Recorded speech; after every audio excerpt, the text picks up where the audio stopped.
Hello, hello, Twitch chat. Welcome to another exciting day of Nova Cup games. Joining me on the cast today, very, very exciting. We have two newcomers to at least the Division 1 stream. We have Bosun and we have Mad Matty. Now, welcome to the stream, guys. Very excited to have you with me here today. How are you doing?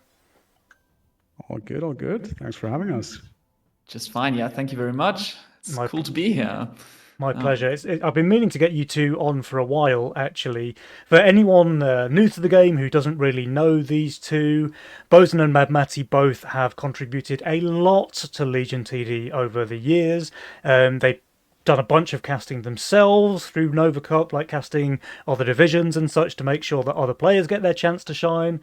You've both been streaming, you've both been playing in Nova Cup as well, and Bosun actually is the guy who designed a lot of the things that we have on our Twitch stream today. So like the overlay, the spectator UI with all the kind of flashy graphics and stuff. So big thank you to Bosun for that one. I thought you were going to say the reigning Division 3 April champion. Sure, we'll go with the overlay. That one's just a little bit further down in my notes. Yeah. But yeah, really excited to have you two here on the stream with me today. And we've got some really cool games as well. So the first match that we're going to be watching is going to be, let me check my notes, it's Adams and Atrocity. And they are playing up against Nico and Eidetic. So really exciting one. Nico we had here casting the finals last month. Now we get to see how she plays. Are they going to be able to provide a match against Adams and Atrocity? Two extremely skilled players, I think it goes without saying. Again, I guess we probably still do have quite a few new players thanks to last month's epic game spike. So for those of you who are new to the game, Adams and Atrocity essentially are both just permanently top 10 players, right? They're in the top 10 right now. They've been in the top 10 for the last 7 years or something ridiculous like that. They're just extremely consistent, very, very skilled players. Now, of course, Eidetic and Nico, they're both fantastic players as well. They're both, like 3k peak rating and all the rest of it. Super, super strong players. I just think they might be a little bit on the back foot against the Adams and Atrocity. What do you think? I can for sure Adamas and Atrocity, the latter kings of their time zone. Atrocity playing a lot during those Aussie hours, and Adamas playing a lot during EU hours. So yeah, it's gonna be rough for them. I would give them like a solid 30% chance. Okay. To go out and win his brackets this first match. What about you, Matty? Yeah, I also have to give it to Adams and Atrocity. I mean, it's like 300 elo difference, which is kind of crazy how big that is. Like if you look at the top 10 player and the top 50 player, the difference feels quite huge. Nico and Eidetic, I met them a few times on ladder. I can't really say the same about Adams and Atrocity. I'm just not high enough for that. But I'm definitely looking forward to seeing the match. Yeah. Yeah, for sure, for sure. Well, it's going to be an exciting one. I'm 100% sure of that. It's going to be really cool to see one of our casters playing as well. So, although I do think Nico and Eidetic are going to be the underdogs in this match, certainly I'll be cheering for them in this matchup. So we'll have to see which way it goes. 30% I think might be a bit harsh there, Bosun. I see where you're coming from. But even 30%, that kind of means you're expecting it to be a 2-1, right? 25. 25. Oh, I told him it was harsh and he made it worse. Good God, this man's brutal.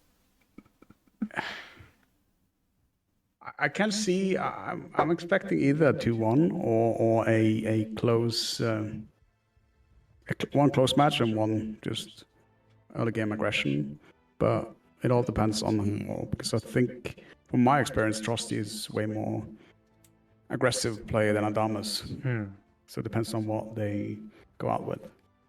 Yep, fair enough. Okay, we have got a lobby available, by the way, so I'm going to hop in there. Oh, you're both there already. Amazing. It's actually the players we're waiting for. Let's see it's not our first rodeo. Yeah, of course. All of the D2 experience. All right, we have a full lobby, guys. So we should be able to get this What month are we in? August. Man, I'm getting old. The August Nova Cup should be underway very, very shortly. And this will be the first games that we get to see on this new patch as well, guys. Have you had a chance to play many games? I think Not many.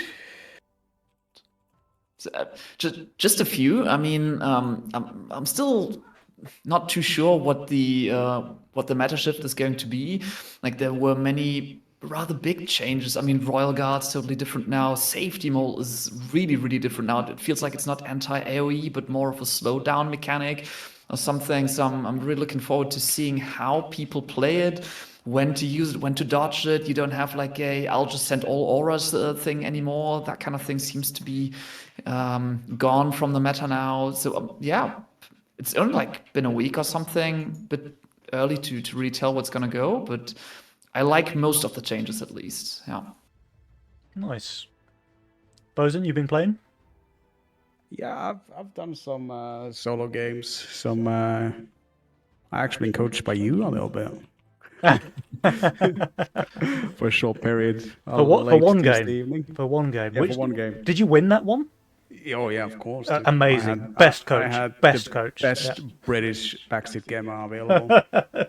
I would say available because Nick there was on vacation or something. I didn't reply to my DMs. But I mean, it's weird. I feel like late game aggression is tough now because I never know when to push and when to not, and I do like to press U. Gotta queue up them workers, but sometimes it's not the play.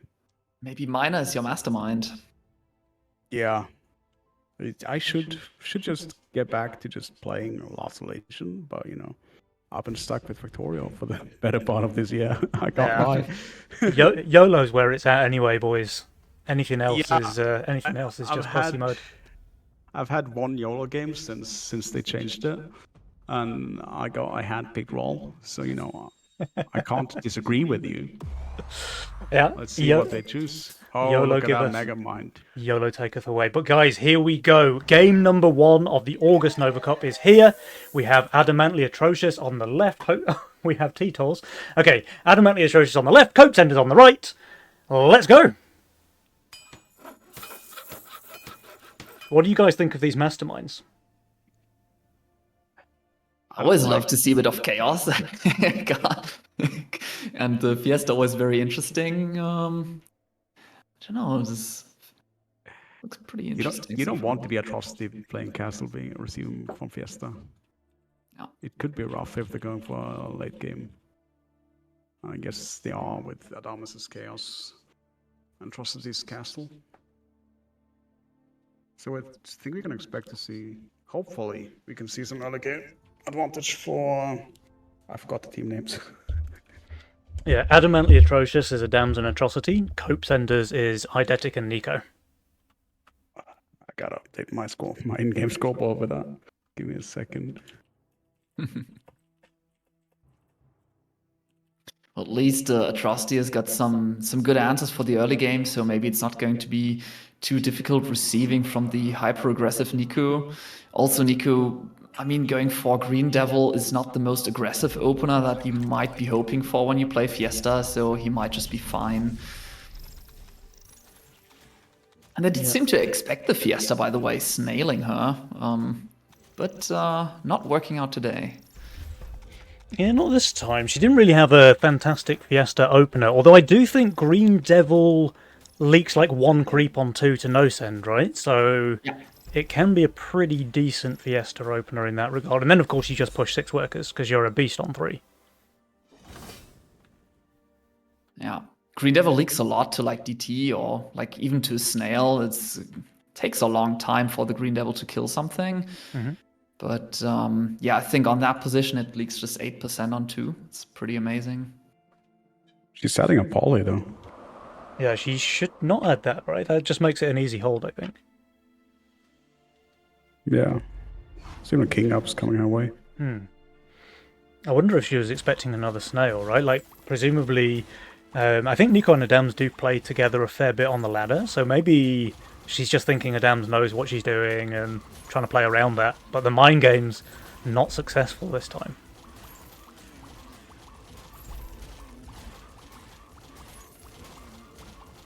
And yeah, this just looks like an easy hold now, right? With the addition of the tier 1, it's not even close. Yeah, it's. I think that even holds a snail, doesn't it? I mean, it lowered the breakpoint. So instead of needing 4 hits, the Green Devil killed a lot of stuff with 3 hits. So it's quite a significant addition. Yeah. Do you guys like sending King Ups into Green Devil on 2? I mean, like... it is free workers, right? So they're just always going to be... It's just free 7 workers no matter what. Yeah. I mean, the thing is, if you're expecting Niku to be Fiesta, and then you expect her not to add anything, and then she leaks anyways, whether you send or not, so you might as well go for the snail. That's just what I'm thinking. But it would have been an after-income snail, so not too sure. I mean, she would have loved to receive a snail, right? That would have given her a 1 or 2 creep Fiesta leak. It would have been pretty clean. Oh, we do have a leak here from Adams, though. 60. Yeah. Oh, you know what? I learned this from Tahir, actually, on Nova Cup. If you position the Berserker in column 2 instead of column 1, half a square up, that holds. Yeah, this Atom must have just died way too quick, right? Otherwise, it's an easy hold. To quote the developer Tahir, Adam just tends to suicide on 3 for some reason in that position. But yeah. And it's a block too high as well. Splitting that doesn't help.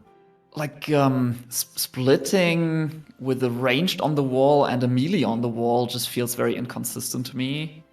I don't know. I always like to have something second column or third column just to make sure that I get the split right. But maybe I'm just too bad to get it right. I don't know. No, it must be the game. Here again. It must be the game that's wrong. Berserker's not tanking anything from the left side. Yeah, that Atom dies way too quick. So I wasn't really watching Adam's lane on 3, but yeah, I can see now why he managed to leak against the incomes and the positioning there. Too greedy with the Atom. Yeah, the Atom is 300 range, the Berserker is 100 range. Nico gets her first Fiesta of the game. It's a fairly cheeky 33% leak to the Lizard.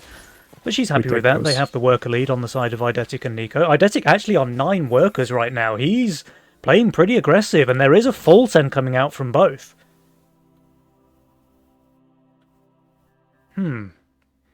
Alright, I mean, the Hermit and Robo should absolutely demolish Atrocity. He does have 500 value, though, and this unit right here can be quite difficult to kill, especially if you're only sending magic damage.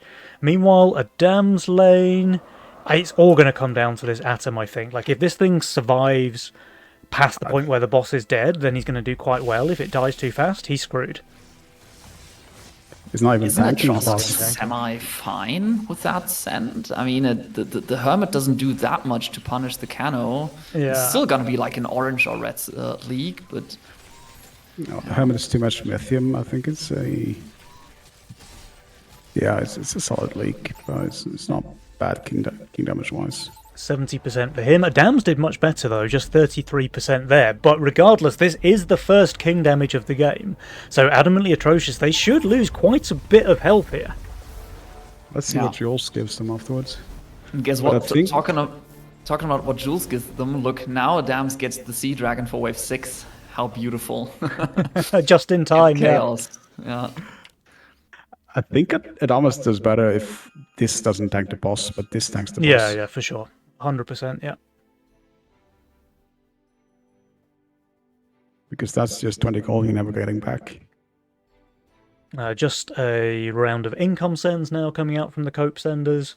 So not living up to their name this time around, it seems. But they've taken a nice early lead, actually. 60% there from the old Jules-ometer. So they are in the lead, and we said they were the underdogs going into this game, but they certainly started game 1 very, very strong. Yeah, but I'm kind of worried for Niku. If I look at her board, it's just a whole lot of rubbish. Like, there's no damage whatsoever for wave 7. Also, wave 9 looks pretty weak, and her roll is not really, like, stocked with tier 6 damage units or anything. Yeah, that's true. She does have a reroll available, so she can dig for something. There is a big 7 coming out, though. We've got double brutes from both Atrocity and Adams. And both members of the Cope Centers, they look pretty weak here. Like you were saying, Matty, like Nico basically has absolutely nothing on her board for Wave 7. And Eidetic, well, he's not really any better, to be honest. The Priestess, all of the consorts is just dead value. I mean, Boomtree's going to at least weaken the wave, but doesn't really help with clearing it.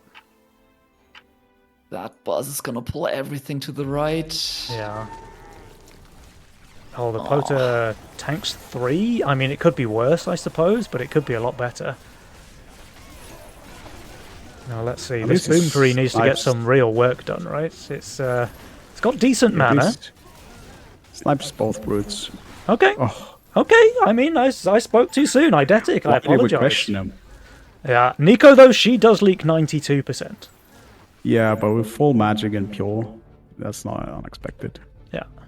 And I feel like it might be a hold on Eidetic's lane if he just sells that one buzz, because then the Poda just gives more delay for the Boomtree, and it might just kill more stuff. Yeah, I mean, if that Pota can tank, like, literally one more creep, that's a full hold, right? Mm-hmm. But maybe Eidetic was afraid of a Mimic and wanted to make absolutely sure that the Mimic would go to the right. That's true. Yeah, that's true. Yeah. Okay, so both teams pretty much back to even now. Cope Senders, they have 69% HP remaining. Very nice.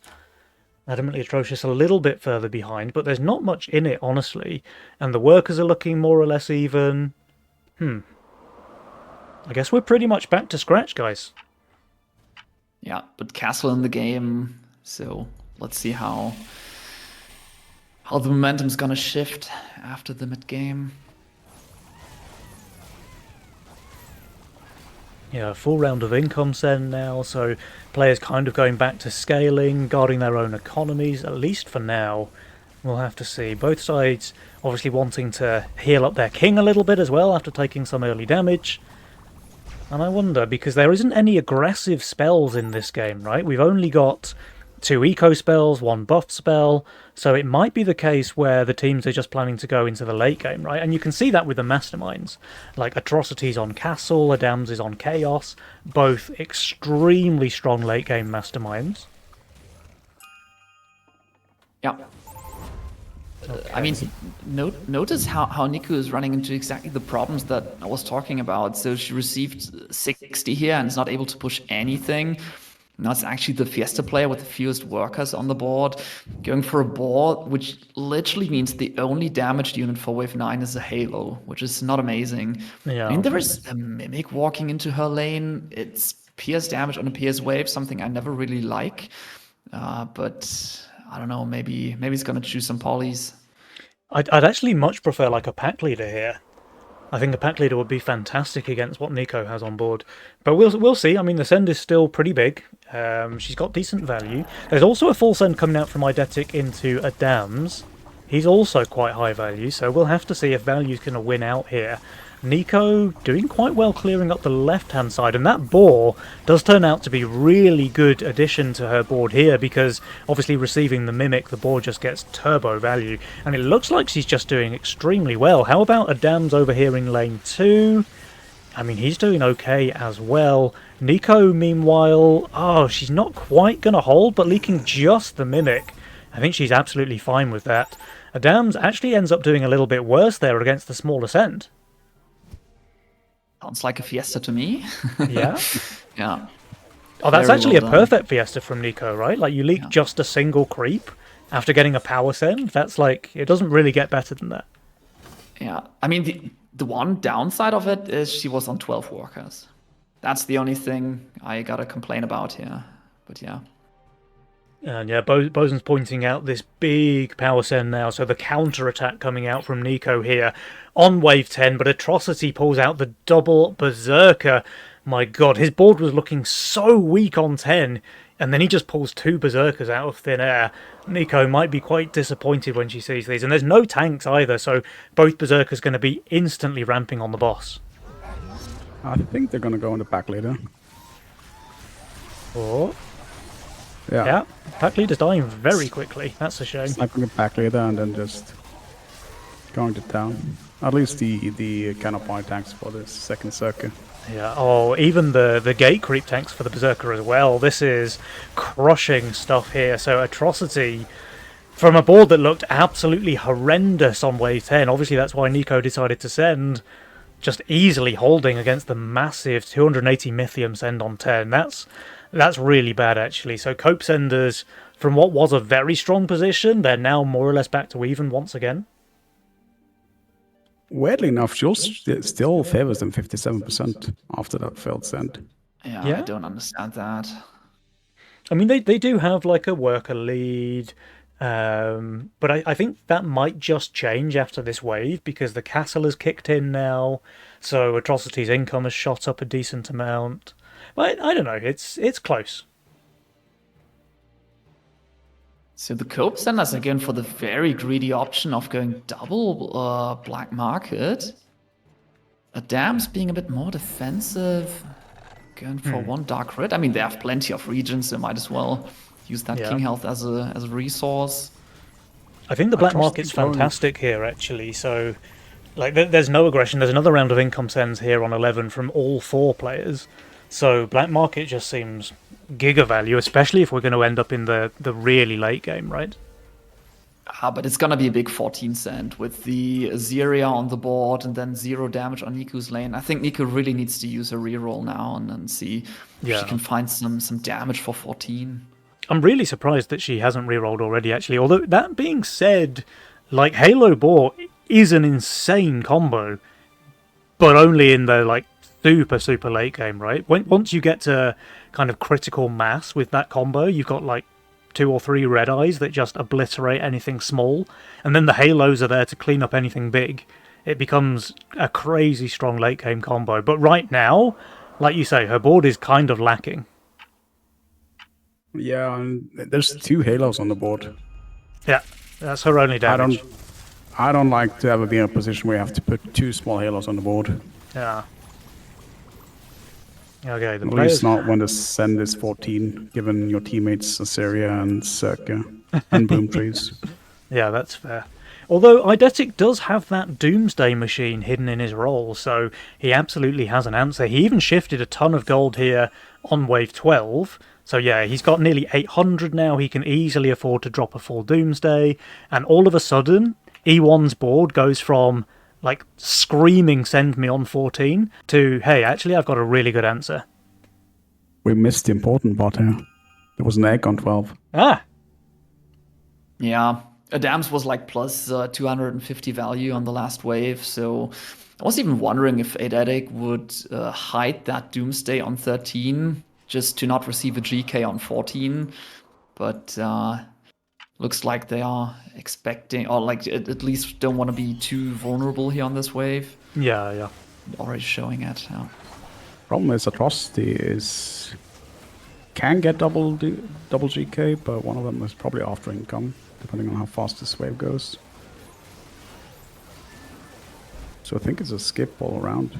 Nope, Niku and... Oh, it looks like E1's pressed the auto button, though, so not expecting to be able to break a dams. Okay, I don't know how I feel about this one, guys. Just so much value, like, everybody except for Niku is overvalue. I hate sending when you're on value or overvalue.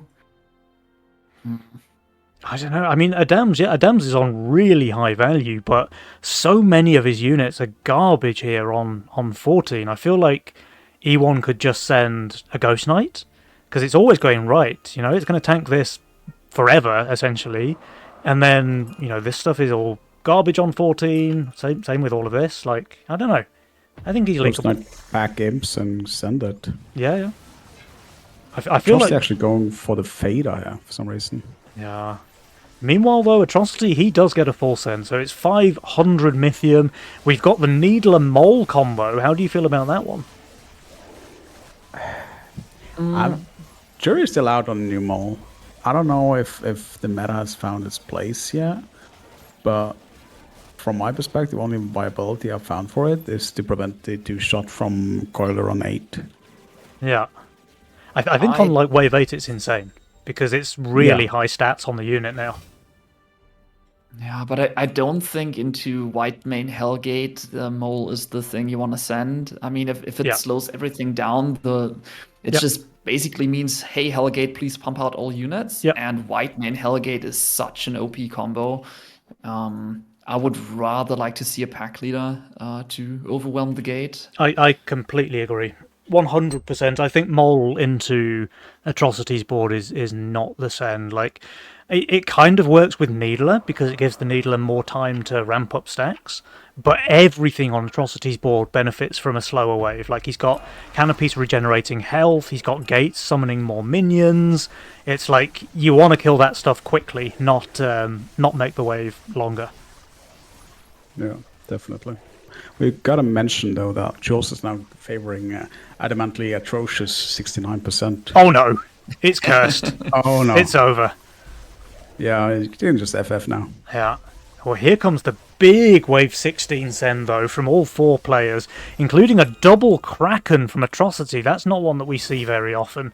E1, he does have triple Death Cap, which, as far as I know, is pretty good on Wave 16. Is it going to be enough to hold against this? What's looking to be about 1,000 Mythium, though, coming out of Atrocity? We'll have to see. Nico, meanwhile... I mean, Nico's board, unfortunately, looks pretty weak here on 16. I don't see any world where Nico can hold a Dam's and Atrocity. I mean, they're both basically on value, right? So I think they're going to do okay. We'll have to see. I think this really comes down to whether or not Eidetic can hold now. I think Athletics Assyria is dead due to Krakens. Yeah. Dies very quickly, in fact. Kraken slaps. Yeah. I mean, the Doomsday at least makes it possible to kill the Krakens eventually, but his death caps are already dead. Oh no, it was close. I mean, he's literally a few ticks away from clearing everything there, but instead, 139% leak there for Eidetic, 92% for Nico. On the bright side, I think all of that AoE damage done in Eidetic's lane is going to let them survive this, but it's so much damage, it's so much gold going the way of Adamantly Atrocious. Yeah. I'm actually surprised that Eidetic didn't clear the wave creeps. It looked like he might leak like the Kraken, but kill the wave creeps. But that Azyria just dying so quickly kind of broke his neck. Yeah. And all of a sudden, Adamantly Atrocious, their 69% win prob has now shot up to 87. This game that was so close for so long is now really heavily in favour of Adamantly Atrocious. Cope Senders, they're going to need to do something quite special now to bring this one back. Yeah, maybe they can do some high aggression for Wave 19, where Niku does have some very, very good units, and Eidetic just goes for a big push or something. But it's kind of a long shot, seeing that they're like plus 500. I don't know. Yeah, with all the gold shifted on the Adamantly Atrocious side. Yeah. I think the easiest way, I mean, the only way for them to win now is for them to bait a big push on 18, just shift gold, and then Nico holding 19. I would think it could be something like Eidetic, like literally just full pushing right now to try and break a dams on 19, because Nico has an insane Wave 19 roll, right? Yeah, but the value is kind of looking bad. Let's be real. That's true.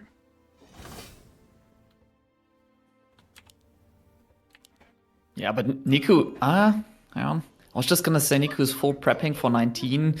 I mean, I don't hate the Arc of Justice for 19 because it's gonna be the damage. But yeah, that might be a minus 2,000 when Niku actually has a chance of holding on 19. Yeah, but I feel like holding 19 is dependent on reaching critical mass with the boars. Not by going halos. But I'm ready to be proven wrong. I'm just... It seems like she's building for 20 instead of 19. Or for 18. Yeah. Yeah. Yeah, but here comes this Wave 19 send, so I'm fairly certain the game will end here, guys. I'm happy to be proven wrong, but I think this is most likely going in favour of a Dam's and Atrocity. How is 5 honey bears on a ranged wave? I think it's fine, honestly. Like, they heal each Versus other as boars. well, right? Yeah. Yeah, I wasn't too sure if it's gonna have the intended effect, but probably. I think you yeah. want the boar in front, though. Just to make sure all the boars reach the wave. But it might not matter with all the honeybees incoming. Yeah. But with the value discrepancy, I see no way either Eidetic nor Nico holding longer than Atrocity here. With Gates delay. Yeah, And 1,000 even though more Nico value. has like the ideal role here on wave 19, she is minus 2,000 value, so it's a bit of a tall ask. The balls do hit the wave, and the bears do heal it back to full, so I like this end. Literally Yep. full. Now, if we reach critical mass with the balls where they one-shot the bears, that would be another story. You're going to need a lot of boars. Meanwhile, Eidetic, that's 100% leak over there. Nico is doing very, very well, but the send was just too large. 67% leak there for Nico. Shut down on Adams. Atrocity. I mean, Atrocity's just holding, but I think it doesn't matter because it looks like this leak is too much for the Cope Tenders to cope with. And yes, their king will die here, wave 19. Adamantly Atrocious taking game number 1. Very well played. Well played indeed. Little chaos win, yeah. I just want to take a quick look at this graph, though, because it looks like Eidetic and Nico were playing really well in the early game, right? We talked about it throughout the game, and you can see on here, they're actually favoured to win the game all the way there up until wave 13, and then it just kind of flips in favour of Adams and Atrocity, so... yeah, kind of heartbreaking, honestly, because our underdogs played this one super, super well, and then with this failed send on wave 14, a game that was in their grasp just completely went the other way, and it was just too much for them to be able to come back after that. So one fatal mistake, I guess you could say, was enough for Eidetic and Nico to let this game slip out of their hands. So very, very unfortunate, but you know what? They played really well. So I'm happy with the way they played this one, and I think it says a lot about the next game or two, right? Because this could very easily have gone their way, I think. Like one slightly different decision, or either they push super hard for 14 or they just go one more wave on 15, something like that, and maybe they just win this game and they're one up in this series. So I don't think they really need to switch anything up. What about you guys? Like, do you notice anything that maybe they can improve, or do you feel similar? Maybe ask Jules for an aggressive Legion spell so that they can actually break them big on 11. Yeah, I don't know. It just felt like the wave 10 send that didn't work out shifted so much against them. Maybe being a little more self-confident on holding their Mythium, but except for that, it looked really good. Yeah. I think if they skip 14 and they force Adamantly Atrocious to 15 with them, then it's a way better story. Because I don't see both of them holding 15. And they're both really strong on 15 as well, right? So yeah, but I guess they were scared. But I think with the showing of a Duma on 13 for Eidetic, they had the option to skip 14. Yeah. And they're both high value, and like their king is fully upgraded already. I think you're right. I think they just need to kind of hold their nerve, go one more wave, and then they're forcing a favourable exchange, right? Because both Eidetic and Nico had very, very strong wave 15 builds. So if they can force all 4 players to send on 15, chances are that goes in their favour. So I completely agree. Yeah. Also, they could tell that team, Adamantly Atrocious, didn't push at all after like wave 12. They saw an egg, they saw plus 300. Maybe use that just as an indicator that there's no massive send coming. If there is a send coming, it's not going to be huge. So yeah, that could have helped. Yeah. All right, well, we'll have to see. Will Eidetic and Nico be able to bring this series back to a tie, or will Adamantly Atrocious take this 2-0? I think we're all hoping for a best of 3 to be played out, right? So that means we have to cheer for the Cope Senders here. It looks like, well, at least one team is ready. We're just waiting for the Cope Senders again. Maybe they have to take a bit of a breather after that loss. But yeah, I'm certainly hoping that they can perform. I mean, look, we saw their early game potential already, so we can just have a repeat of that early game, slightly stronger mid and late game, and we've got a series on our hands, guys. Could be fun. I mean, it has been fun this far, but we always wanted to go all the way. Of course, yeah. We love to see the best of 3s played out, and I think that's a really good part of like the current Nova Cup format, where we have the double elimination day 1 and the 8-team bracket, is that you end up with these really close games because everyone who makes it into Division 1 is like 3K plus gamers, right? So they're all extremely good at the game, and you end up with these very close series. But guys, enough waffle from myself, because game number 2 is here. The players are ready, and once Adam's PC is ready as well, we will be able to hop into game number 2. Here we go. Oh, a lot more aggressive Legion spells this time. I mean, Giant Snail AoA, Savior to counter it.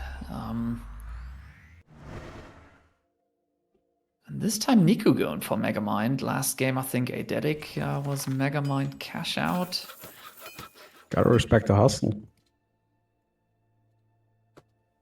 Yeah, going for the Megamind as well. Like, kind of, let's call it a riskier Mastermind pickup here when you're already 1 game down in a best of 3. But I can dig it. And in fact, we also we actually have Eidetic and Nico now playing the exact Masterminds that Atrocity and Adams played in the previous game. So this time around, though, the Legion spells changed things quite a bit, I think. So like you were saying, Matty, we now have 2 very, very aggressive Legion spells there with the Giant Snails, with the All-Out Assault, the latter perhaps being the strongest aggressive spell in the entire game.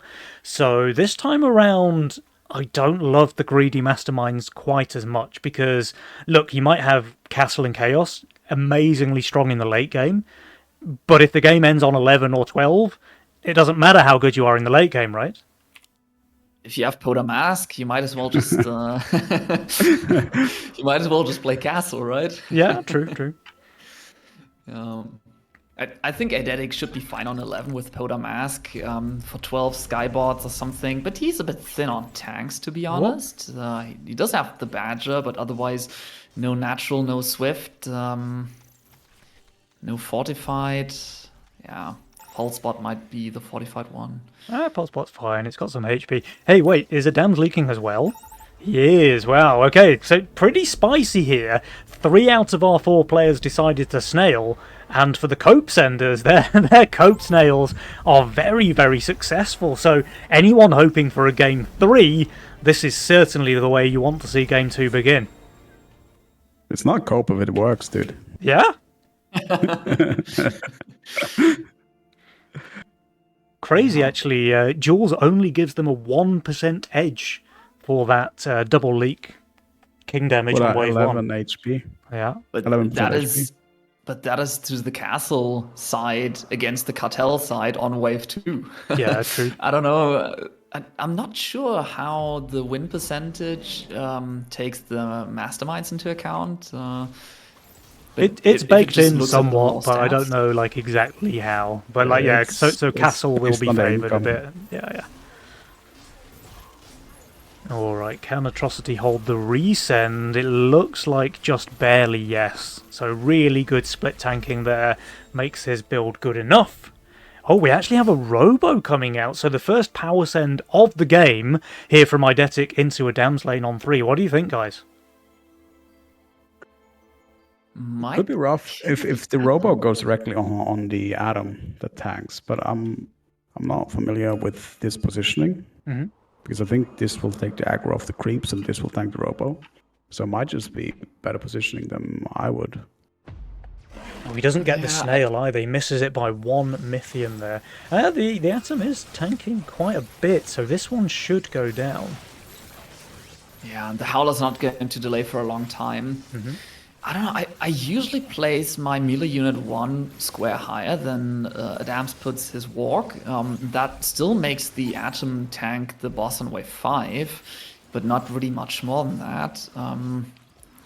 Yeah, I guess this is slightly more risky, but it's kind of annoying that his left side Atom doesn't tank anything. Yeah, I would prefer the column 2 Atom full square lower, so that the wall Atom tanks the left side, and the right one tanks the split once it comes. I mean, I think Adams is fairly happy with his performance there. Like, it was only a 30-odd% leak against a full send. The problem was that Atrocity wasn't able to cover anything in the mid, so they lost another little tickle on their King's HP. Yeah, but that was 5%. Yeah. So now it's 56% favored. Crazy. So yeah, Cope Sender's off to a very strong start indeed. We'll have to see if they are able to hold. We've got an 80 Mythium send here into Neeko, but the Fiend is actually kind of terrible into the Tempest, right? Because Tempest, very, very weak on wave 4, and then you give it like a target for the Machine Gunner. But actually, she's kind of getting destroyed. 67% there against Income Send. Neeko probably hoping to perform a little bit better than that against the Income Send. But Eidetic does hold and full cover, so no king damage dealt in return. Yeah, I think it was a bit of an unlucky Chaos wave again, so she added the Devilfish there. But it's, yeah, probably not exactly what she's been looking for. Yeah, but look at this though, guys. So after a long wave leaking to Income, Neeko and Eidetic are hitting back hard. We've got a couple of really strong power mercenary sends here. We've got Imps from Eidetic, we've got Brute Robo from Neeko. Atrocity and Adams, how well are they going to perform here? I mean, Atrocity is extremely high value, and with this new full magic damage fire elemental, I have to believe that Atrocity is going to be completely fine.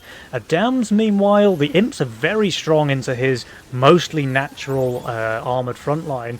Eidetic leaking to the Income Send, though, that's kind of unfortunate. So yeah, Adams does leak, but yeah, Atrocity with that fire elemental, it's an easy hold. That rainbow skin is just too OP. I don't know. It's so nice, man. It's one of the best skins they have ever made, I feel like. I really like it. Yeah, it even shoots like rainbow projectiles, right? It's very cool. Yeah, this change, making it fully magic, like when I first read it, I thought like, less hybrid damage. The hybrid damage always felt very strong. But I kind of feel like now it being just fully magic makes it even stronger. I mean, you two-shot everything on wave 3 again, I believe. It's strong on wave 5. It's better on wave 6. You just need something for 7, but you have like Rogue Wave or whatever. It just feels super strong in the early game now. Yeah, I mean, you saw it just absolutely demolishing wave 5 there, right? So I guess it like makes it stronger on strong waves and weaker on weak waves, which is kind of fine. You just specialize. And yeah, just look at this, man. The rainbow projectiles bouncing around is so cool. Fair play to the skin designers. It is pretty amazing, I'll lie. It's time to play lock in Aqua. Alright, so we've got some more income sends coming out. Look at the workers, though, on the side of Atrocity and Adams. They've pushed fairly aggressively here. We've got 13 and 12 against the 10 and 9 for Neeko and Eidetic. So if this carries on, I mean, we already see like the win probability shifting well back in favour of Adamantly Atrocious. And their economy is just going to continue pulling further and further ahead at this rate. I think Eidetic just shifted a bit of gold, which he otherwise could have pushed. But he's gonna have Nazeria next, I assume, and then he's gonna push after. But yeah, they kind of need to punish the high worker numbers. Maybe on wave 9, Madam's gonna have like a Violet, but He has a lot of cheap tier 1 units. I don't want to call out any players who usually do that. Oh, I'm a huge fan of the Atom spam, and even pro leaking to a snail here is fantastic if Atrocity wants to go for this full send. Eidetic needs a little bit more gold if he wants that Azeria, though. He's a bit short. I think it's a cell false maiden angle. Ouch. I mean, he has other options as well, like with the Elite Archer. Going for a Badger? There's a Mimic coming his way. Yeah, the Mimic will go right. Like this little mask here will... Okay, the mask that he sells, I was going to say, is going to pull it. We'll have to see if the Howler is high enough to do the same job, because if that Mimic makes its way to the Priestess, this is disaster territory. It does go right, okay. Oh, it's perfect. Yeah. I mean, the double Hellraiser is just absolutely shredding the wave, right? The Priestess goes down now, but he's going to kill everything else. Reliking Mimic. Reliking Mimic, yeah. I mean, we saw this in the prior game as well from Nico, so Eidetic now mirroring that, but both Atrocity and Adam's holding against their full sends. I don't know. I feel like this one is starting to slip away a little bit sooner than the previous. Adams and Atrocity feel like they're in a very strong position right now. And in fact, yeah, Atrocity, he's already on fire. Yeah, but Jules has given them a 69% win chance now. I mean, they overcame that drawback last game already, right? That is a good point. They're not scared of no 69 from Jules. All right, Yeah, this might help though. Like there is a full Cope's End now coming out from Adams into Nico, and she has this crawling catapult. So I think Nico's going to be just fine. For sure. And maybe they can actually farm the shutdown later on. I mean, there's probably not going to be a shutdown if they hold here, but yeah, wait, some shutdown farming could really get them back. This was post income, right, from Atrocity, and it's absolutely demolishing Eidetic. Wow, 75% there. Yeah, but how is Atrocity holding 10? Yeah. What about Double Disciple? He's got some damage with the Trinity Archer, but yeah, it's going to be tough. Atrocity, not Eidetic, sorry. Oh, Atrocity, I see. Yeah. No is the answer. But at least he's dodging the AoE attack in that case. True. Yeah. It's always AoE resend. I like that. Possibly. Oh. All right, we'll have to Although see. Adamus probably, Adamus goes for the big bunker. I mean, the bunk is fantastic. The mole actually is going to be less valuable against the Haven than it was in previous patches, right? So we'll have to see how this interaction goes, because on the previous patch, mole would like destroy a Haven on 10. How does the increased damage work? I mean, it's more impact damage. I mean, the boss deals sufficient impact damage, I assume. Yeah. I mean, the mole, like its stats are super high right now, so it is actually doing a decent amount of DPS itself. But that, like, incremental reduction was just so valuable against a board like this in the previous patch. And yeah, it looks like Adams is just doing extremely well here. The mole does... Wait, no, nothing's left to attack the mole. The mole lives! Wow, okay, there is a shutdown farm. Atrocity did really well. In fact, maybe we were watching the wrong lane, because he's only leads a half HP Ogre. Very impressive. Yeah, I was kind of expecting Atrocity to leak way more, but he did drop double Disciple, so that's a lot of front-loaded DPS against the boss, I guess. Yeah, and a decent Samba with the masks. Egg. Exac into AoE, wow. Yeah. I mean, an AoE resend would actually be super spicy here. Isn't that egg just freshly fried here? He might be trying to kill it, to be fair. Yeah. I wonder. I mean, actually, the mole reduces the damage dealt by both the wave and the boss, right? But if you reduce the damage dealt by the boss, there's also less reflected damage. So maybe it was actually like a 200 IQ send. Oh. Yeah. I don't know. 5 head, 5 head. That's kind of offset by giving the atoms more time to ramp mana, though, unfortunately. Yeah. All right, we'll have to see, will this egg die or not? I guess it won't, actually, because he It's not even added, tanking. he added a bit more meat in the split, if you like. Surely it tanks on 12 though, right? It should. Or is the third column Haven insufficient to pull the aggro from I the mean, console? if Dams wants to keep it alive, he can just build a bit more value in the split right now, and it should be fine.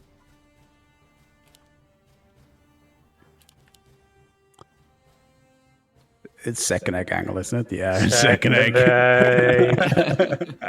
We're going to have to rename this guy. It's going to be Chadams from now on.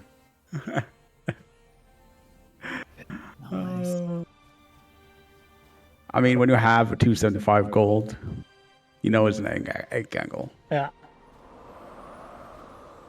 All right. I mean, we'll have to see, because this time around, guys, the game is much more heavily favoured in the way of Adamantly Atrocious, right? So Cope Senders already, it feels like they have a bit of a mountain to climb if they want to get back into this one. Adams' egg dying to no send helps, but it's not enough to even the score right now. I mean, Adams is a bit thin on damage for next. But it would be kind of weird to send into a plus 200 player. So. Yeah. It's freshly cooked impact damage right there. What do you mean? I mean, yeah, I don't really see a lot of damage on Adam's lane for here, but... He would leak here to Ascend. For sure, yeah. He would leak here to Ascend, but... The thing is, Atrocity's just always holding. He's plus 170. And if Nico and Eidetic went for a full send here on 13, they're just signing their own fate, right? Like we saw it in the previous game where they sent too soon on 14, and it cost them the game. So if anything, Adams is just trying to bait them here. Like, yeah, send me. I'll lose my egg. But my teammate's going to hold and cover, and then you guys are dead on 15. Yeah, I guess 15 is what it's going to come down to. Maybe Eidetic has some very decent chances there with the Ziria and Sandbadger. Or do you think they go longer? They both have kind of decent rolls for 15, actually. So, I mean, Nico's Chaos rolling quite well. She has like a Phoenix on the Leviathan aura and the Trinity Archer as well. So, pretty decent Chaos board there. Even a bunch of like mana regen makes the Phoenix really hard to kill, by the way. Does the Buckler prevent the Phoenix from tanking? Good question, actually. Yes. I think it does. I would think it needs to be at least half a square lower. Yeah. But for 15, I think the Phoenix tanks. But on melee waves, I don't think so. We can have a look. Yeah, No, it's non-tanking. Yeah, that's unfortunate. I think actually the Tempest... Isn't the Tempest 300 range? Yeah, the Tempest actually prevents the Phoenix from tanking. Ouch. Because the Tempest is 300 range and the Phoenix is 200.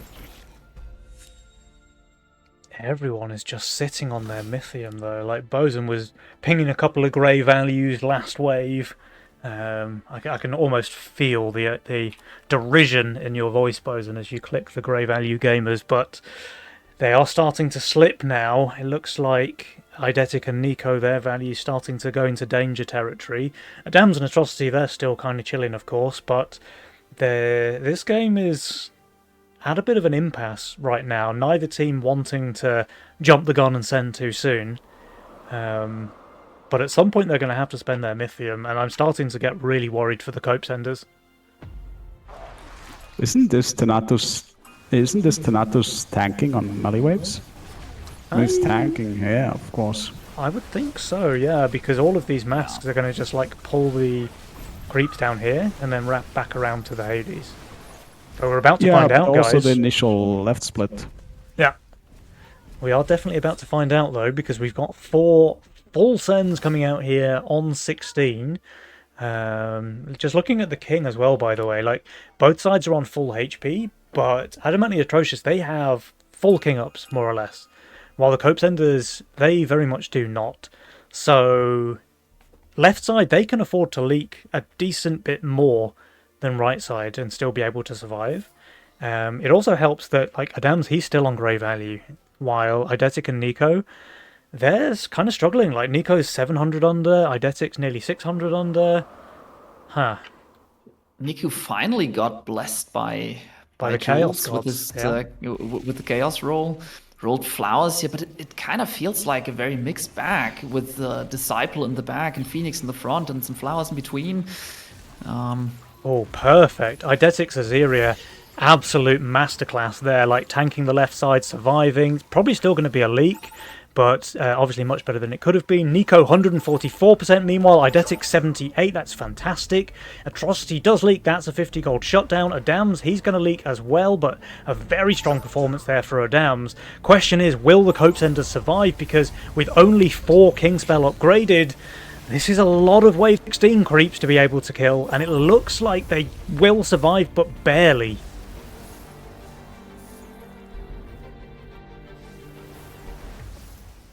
Now the question is, when do they want to go? I mean, for 19, Adams has Haven and Skybots and everything. That sounds very difficult. For 20, Atrocity has infinite damage and Canos to tank. It's going to be difficult. I don't see an obvious option. Yeah, more eggs and then 1,000. I mean, Atrocity is just plus 500. They can go for very long saves. Yeah. There's not much pushing on either side. Yeah, I'm kind of hoping that Eidetic and Nico both just shift, like, well, let's say much more gold than they are in fact shifting. I really like the line where they were both like minus 700 this wave to try and bait out a wave 18 send. But yeah, they kind of added a bunch of value after that. And yep, Adams is just dropping an egg, Atrocity staying plus 100. This game is going to continue, guys. Remember when I said like I was expecting this game to maybe end on 11 or 12 with that AoE in the game? Well, I was wrong. But Bosun was right on the Hades getting ripped by the mask. Yeah.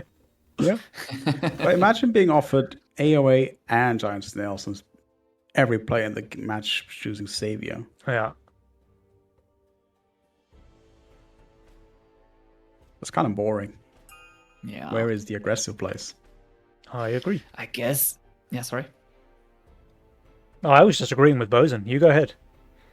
I was just gonna say that it's probably down to the fact that they had to choose wave 10 for the big send, and then if you saved for a lot of waves and you send big on 10, people will have a chance to be on value even if there's AoE in the game if you just don't push too much. So it's just a question of how much are the opponents going to push. Do they expect a send? Do they want to hold? Because if they want to hold, they can hold. So I kind of respect the not choosing AoE. Meanwhile, Nico once again blessed by the Chaos Gods is she, rolling a bunch of Mudmen here for wave 19. So should be in a pretty good spot, and the send does come out here. Okay, this could be the difference now. So if Nico just fully builds for this wave and hardens, she has to harden here. She might just hold. There is the forest.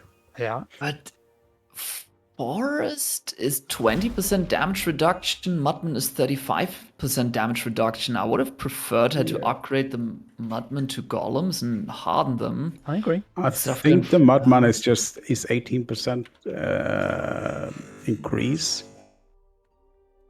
So bang for buck, I think the trees are better. Okay.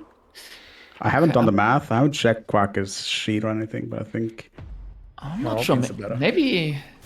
Maybe some expert can write in chat.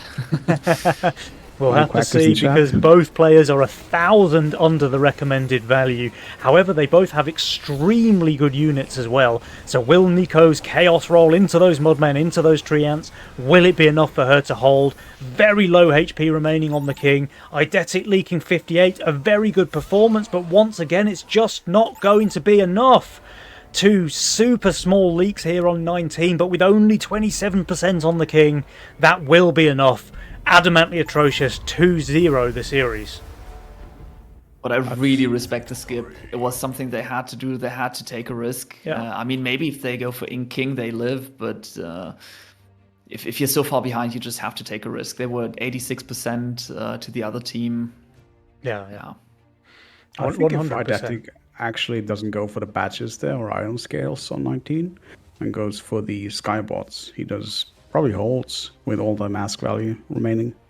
It was really close, right? Like he we went for 2 iron scales on 19 instead of skybots. Yeah, you can't hedge your bets in that situation. Like if you like Matty was saying, they are playing for a very high risk, high reward situation. They know they're behind. They just have to go for this Hail Mary where they like accept the send on 19, hopefully survive, and then maybe win on 2021. But in that case, you have to go all in. Like you can't half and half something like that. Like if they skip 19, you lose anyway, because Nico she's hardened her golems. She's built for 19. You are not winning a race on 20, so you just have to put 1,000 golden masks. Yeah, you put all of your eggs in one basket. You build everything for 19. If it doesn't work, well, you lost anyway, right? But if it does, then you've pulled an absolute miracle off, and maybe you can win this game that you are 10% probability to win. So yeah, Hellraiser's 18 and Skybots 19. Maybe Eidetic holds. Not sure if he can cover Niku's leak in that case, but might be a lot closer. Yeah. But I mean, we did kind of go into this saying Eidetic and Nico were the underdogs. I think they played very, very well. I think the series was actually pretty close. Game number 1 in particular was really close for the first 13 waves of the game, and then it kind of slipped out of their control. Game 2 was a bit more favoured for Adams and Atrocity, but even then, like, I really respect the hustle here, going for this super risky play on 19. Didn't work this time, but if it had, we might be going on to a game 3 right now. But that said, do we have the other game of the bracket it's going 1-1. 1-1, okay. Alright, so this game is... I don't know if I have anyone... Macam Fan Club versus Abrasiert. Okay. So let me see if I can spectate Kingdans in that case. I'm trying. Yeah, it's loading. Alright, let me update the scoreboard real quick. Wave 16. Yeah. Okay. Alright, we're in. Wave 16. It looks like we're in just in time to see the game end as well, actually.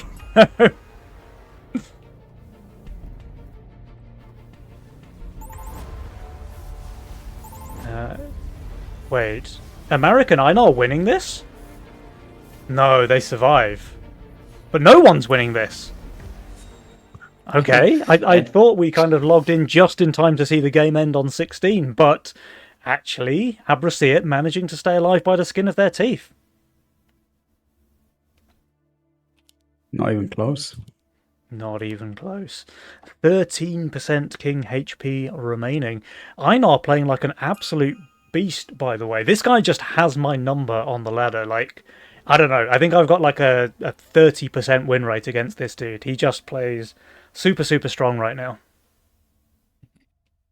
Oh, I really would have liked to see how this game happened to evolve, that you have 5 boom trees on Widdowson's Lane.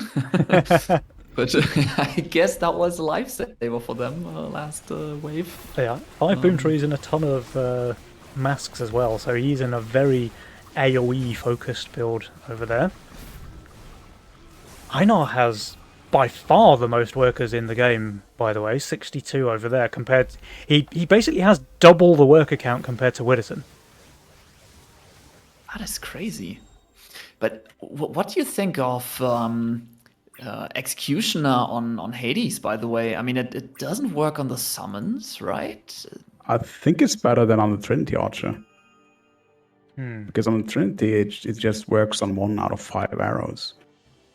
I guess they're using it more like a villain, right? Rather than rather than like a gold collecting spell. Like they're probably not getting too many last hits with those units, but they are gonna shave off what is it? It's not even that good, really, is it? It's like 6% for a ranged No. unit. No, I changed my and mind. It's on terrible. it's on a Trinity, so the majority of its damage is from the ability damage. Yeah. Oh, there was a Wave 18 send here. and Kingdan's King fully called it. boosted those Orchids, though. There's no Krakens walking into Kingdan's lane. Will this ever be enough? Because there is a Kraken here tanking the Hades nicely in Widdowson's lane. And remember, so much of his damage is AoE focused, but it looks like he's doing pretty well. Kingdan's, though? One Hades remaining. There will be a leak here for Widdowson. It's only a low HP creep and a Needler. Kingdan's leaks too. Will this be enough? I think it's lethal. They have only one attack. They did really well, but really well. I think it's not enough in that case. Oh, it's so close. But Marek, Parik, and Einar take down Widdowson and Kingdan's here in the group stage. My God, that's a result that I would not have expected. But like I say, like this Einar dude has been playing super, super well lately. And yeah, they actually take down Widdowson and Kingdan's. How cool is that? That is pretty impressive. That is really impressive. I mean, Kingdan's and Widdowson will probably have a very decent second chance in the lower bracket. But yeah, really would have liked to see that match. Yeah. Weirdly enough, Kingdan's had the Millennium out on 11, but still chose to put the Executioner on the Elite Archer. Huh. Yeah, that Maybe he knows some secret source that we don't know. Or maybe he just hasn't played since time. Executioner was released, and he's like, this spell looks cool. Let's just drop it. Also very plausible reasoning behind it. Yeah, but we'll have to see. So our first round of games is concluded now, guys. We do have the upper bracket match decided. That will be Adams and Atrocity squaring off now against Marek, Parik and Einar. So that will be our next match on the stream. Meanwhile, in the lower bracket game, that will be, it looks like now, Kingdan's and Widdowson facing off against the Copesenders. So we'll have to see which of those players makes it into the last chance match. Remember, the loser of that lower bracket game is out of the tournament. Meanwhile, the upper bracket game, both of those teams still have one more life left, so to say. But until then, guys, we're going to have a quick 10-minute break, give the casters and players a little time to relax, and we will be right back. So don't go anywhere. I'll leave you with some of Nictier's fantastic meme music, and we will see you back here shortly for the next round of games. Until then, goodbye.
Welcome back, guys. Welcome back. I hope you're ready for some more exciting games. This next series, the upper bracket match, is going to be between the team that we've just seen win their series.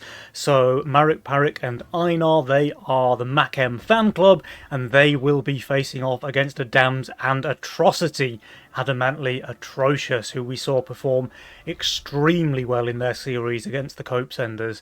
So, I don't know, like, how do you guys think this is going to go? I kind of still feel that Einar and Marek may be the underdogs here, but I also think I've been guilty of maybe underestimating Einar lately on the ladder, because I don't know, this guy just has my number. He has a really high win rate against me. I think he's been playing pretty solidly lately. And, I mean, look, he just took a series off King Dans and Widdowson, right? So, Marek and Einar, fair play. They're a team to reckon with. Nobody can just take a series off Widdowson and King Downs that easily. So, they must have played it pretty well. That said, Atrocity and Adams are phenomenal players. So even though Einar and Marek might be on their game today, they will absolutely have their work cut out for them against these two. I still kind of favour Adams and Atrocity, but once again, like I did with Nico and Eidetic, I'm going to be cheering for Einar and Marek this time around. What about you guys? My money's on Atrocity and Adamus. I'm giving them a 70% win chance. So. And Atrocity is going Megamind, and Adamus is going Chaos. Marek is doing his Champion, and Einar is doing King's God. I'm calling it. All right, it sounds like Bosun's got his crystal ball out over there. Either his crystal ball or he's actually been doing some research in between games, like a real caster would. Imagine. Or just making stuff up, you don't know. Crystal ball it is, crystal ball it is. How about you, Matty? How are you feeling? Well, when I played against people from the Macem fan club guild like 2 weeks ago, there were all some lock-in Proton players and just playing the full Atom, I don't need a split kind of a gameplay. But seeing that Atom got nerfed quite a bit, they changed it up. So maybe that's not going their way with the patch. I think GXGX was the most prominent there. I don't know. I think Bosun summed it up quite nicely. Adams and Atrocity are probably the more experienced players, but I'm just hoping for a good 3-match series. Yeah. Nice. Yeah, we're all hoping for a best of 3, right? Hey, did the lobby just drop for you guys? Yeah. Oh, we're back. Rudis Kikus. Yeah. That's Greek, probably. I think everyone was kicked. I think Atrocities had to remake it. Yeah. Right, I'm assuming Atrocity tried to inspect the profile or something.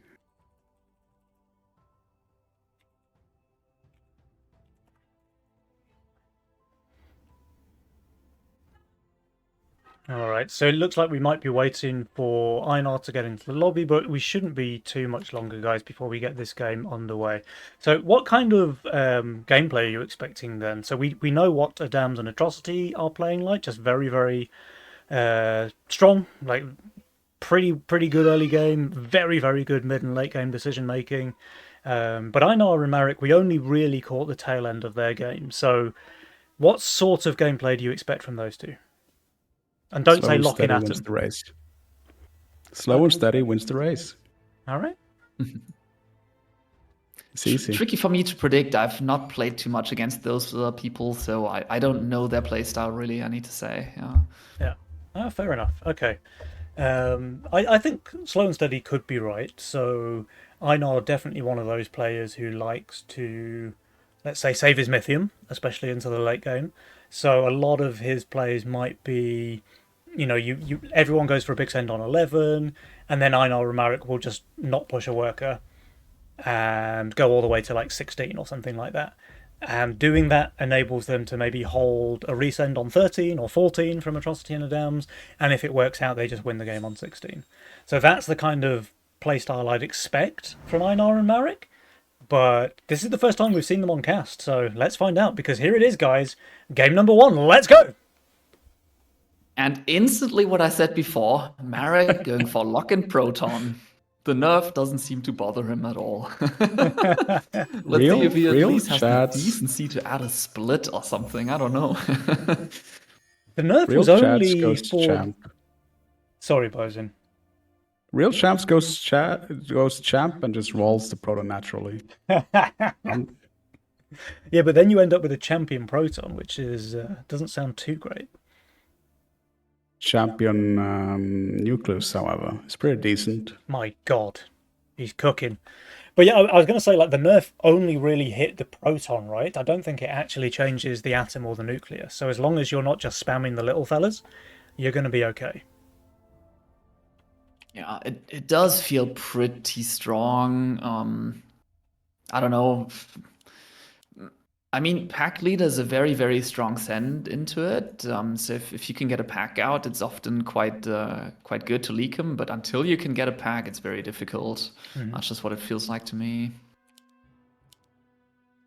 All right, Atrocity with the Wildstream opener. So he is the most aggressive opener right now. Does wait until wave 1 before pressing the 5th worker. So not wanting to just straight up lose the game because he can't afford to add a Wargon too. And yeah, Einar on his trademark Kingsguard, by the way. So this is something that he plays pretty much all the time on the ladder, and Kingsguard a very, very strong mastermind right now as well. Is Marek still re-rolling? Because he used this re-roll already, and he has a Butcher with 0 units to buff it, like to put it on. Yeah, he's building, so he has used the re-roll. Yeah, you can't build if you're in the. Yeah, and he has 2 tier 1 units. So yeah. Wait, no, it's locking. It's not. Sorry. I mean, that's very much not an ideal final roll though. Like, I guess he can buff an alpha male with his chieftains, but that doesn't seem to spark too much joy with me. I guess we'll just have to see how OP atoms really are, because he doesn't have much else. Yeah, right. It's Butcher Nucleus. I'm calling it. The dream. It's self-sustaining. I mean, it can literally never leak, right? It has infinite attack speed and lifesteal. Exactly. Yeah, with chieftain cheese on it. I don't know. I mean, give him a Tree of Life and he's never leaking. My God. By the way, Adams knows his way around chaos. He plays Poda on 1 and rolls Mask on 2, so he dropped it despite not even needing it, but now he has like the Poda Mask combo. But he seems to be quite afraid of a decent send here. He's receiving a Lizard. I guess the Mask does not help him hold against the Lizard on 3, so he adds a Buzz. He's absolutely fine here with -70. I would assume. Is it a baby leak? No, he should be okay, I think. Everyone else just receiving Snails, so they're okay. The Chloropixie in Atrocity's lane doesn't die, so that is something going in favour of the Macam fan club. Nice, -5 Mythium. -5. Okay, very income heavy early game right now, so everyone just trying to bolster their economy. I do think the late game is going to end up favouring Atrocity and Adams though. Just one, because like they have better rolls, but also they're playing that Castle Chaos lineup that we saw in game 1 against Nico and Eidetic, and those two masterminds just are among the best in the late game, right? Maybe redraws up there as well, but otherwise it's all about Castle and Chaos. Yeah, and Adamas has a decent target for the Battle Scars, and given our expectation of this going long, the Battle Scars value might be the determining factor who wins this game. Mm-hmm. Big Battle Scars in Syria, or? Yeah, that's the dream. There comes a point, I think around wave 18, where you don't want a Battle Scars in Assyria. Depends whether or not you're going for, because she can't tank that much either way. Yeah. I'm wondering if he's gonna achieve that though. Sorry, Penny. But this Wildstream is so high. It's kind of letting the Poda only tank a single unit. So having the Poda get any Battle Scar stacks is going to be very difficult. But I do want to talk about this full send though. The first power mercenary of the game is a brute here walking into Einar's lane. Einar, who is actually 95 undervalue by the way, so pushing fairly aggressively here. Will he be punished now by Adams? It looks like yes, although he does kill 2 more, so just a 50% leak there. His teammate will be able to full cover as well. But yeah, definitely going to check out Adams' aggro there on wave 6, I think, to see if that Wild Shroom is going to mess up his priestess positioning. I think for wave 6... Sorry, Bosun?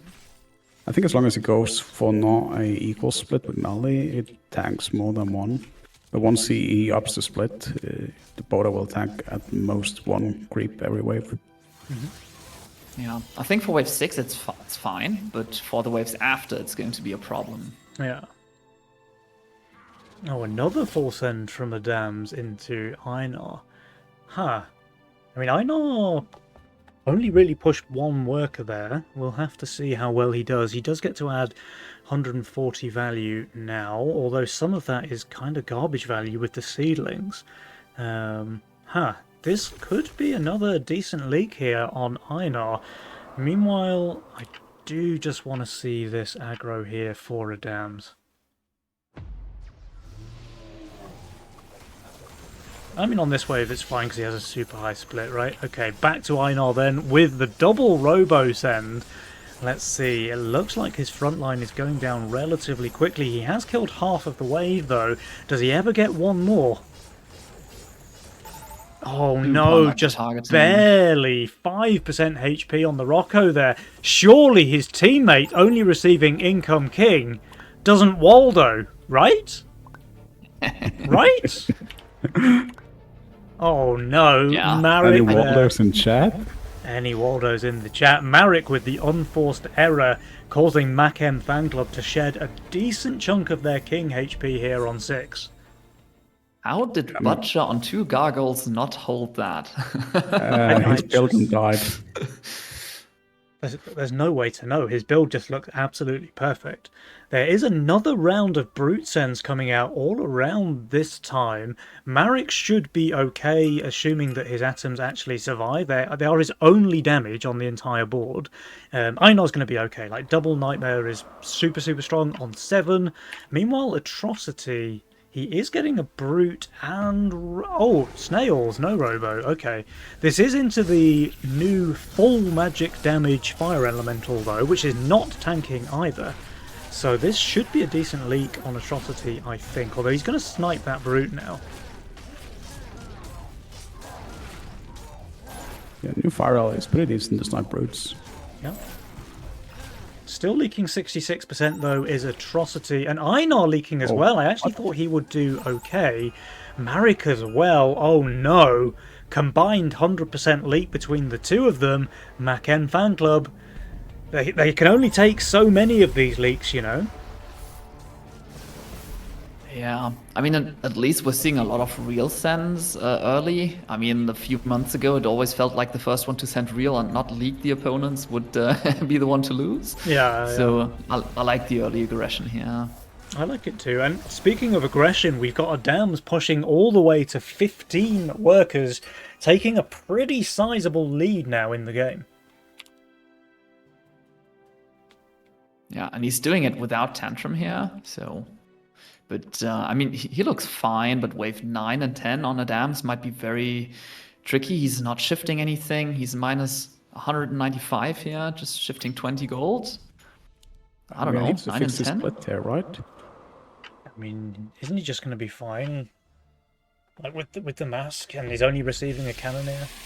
Let's see. Yeah, but the Boda is not tanking sufficiently, is she? Yeah, she tanks 3. It could be better, could be worse. Yeah, I mean, he's full arcane, otherwise. Yeah. But this thing just absolutely shreds wave 8 as well, like... Yeah. Yeah. Swift armor to be like that. Yeah. Einar leaking again, so the income set very low HP as well, actually. What happened there? Boom tree. Guess what? Ah, he has a boom tree, I see. That's a double Waldo. That is legit a Nucleus on Butcher diff.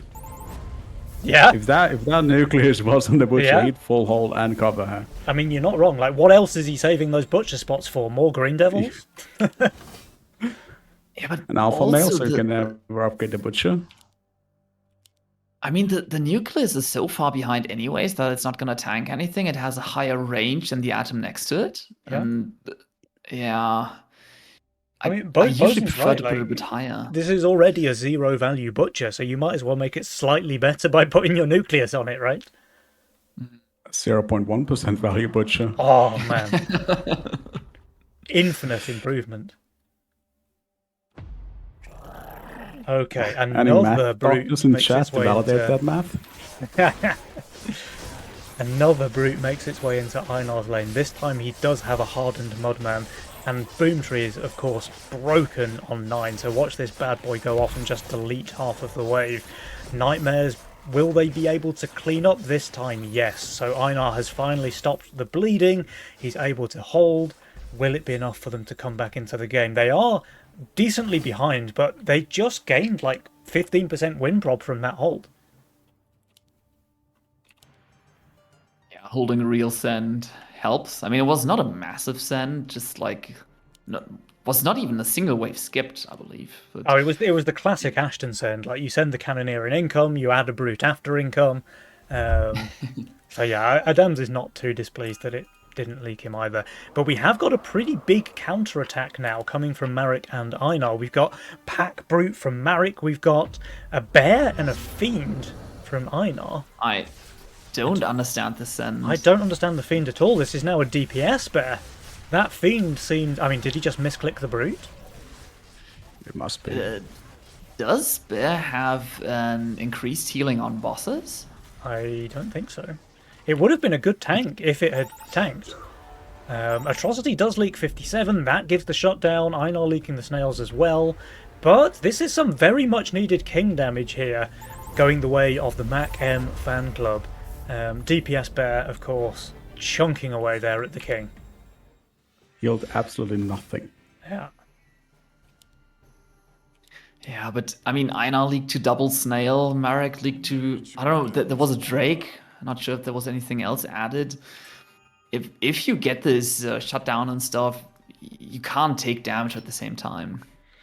I don't understand how every single time Adams picks Chaos, he gets an egg sack after receiving a send on 10. Every time, like, without fail. I just have to assume, like, for bribing Jules. Yeah, if I didn't know that Drakir was playing his own games on the other side of the bracket, I would think he's literally sat there behind the scenes, like, twiddling with Adams' Chaos rolls.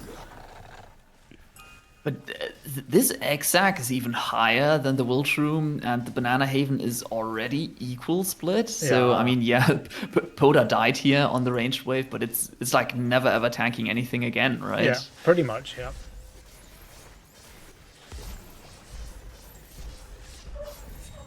Oh, a full send on 12. Interesting.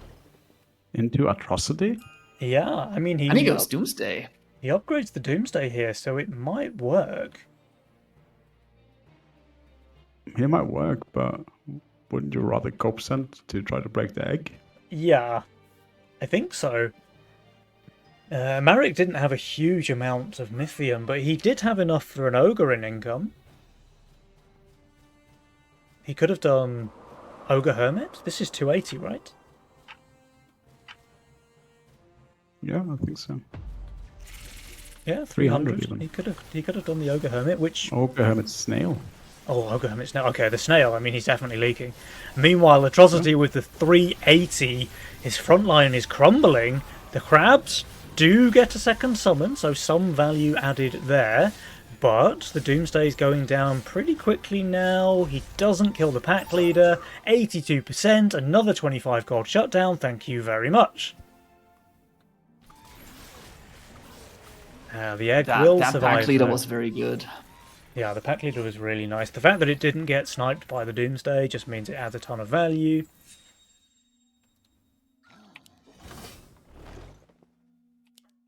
Yeah, but that just means that this bad boy has Battle Scar. Mm-hmm. Just Giga value. Here's the other thing as well. Atrocity and Adams, they didn't send their Mythium on 12, so they now have a sizable pressure advantage as we move into the mid and late game. So we've got nearly 500 Mythium there on Atrocity, Adams around 400, and Marek and Einar already starting to fall under value, but the send is not coming here.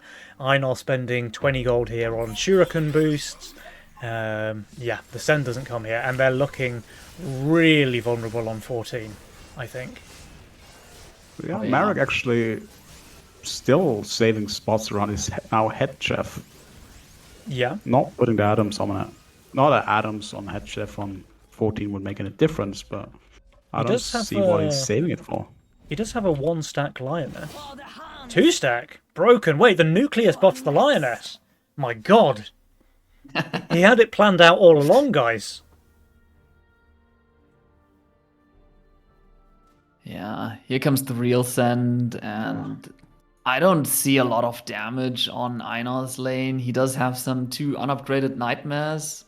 He's Now adds fully fleshed out the Millennium, head chef aura. Look, the circle is complete. Yeah, but with tanks. Yeah. I mean, those Green Devils never die. They just steal back all the health. Alright, 700 for Marek, 620 for Einar. He does have a hardened Golem, which is tanking the Mimic. Doomsday for DPS as well. Doomsday doesn't help to keep the Nightmares alive, unfortunately. Centaur is getting sniped. That's pretty big.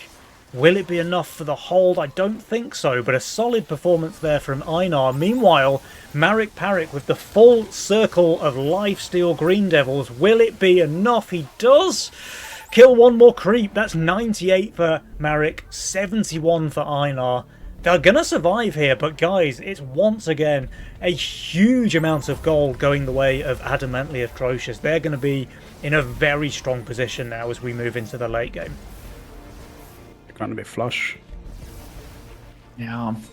I feel like Marek and Einar need to find a wave where one of them is super strong and then try to exploit it. I don't know, maybe with all the Orchids, something like 18, but that's very far away.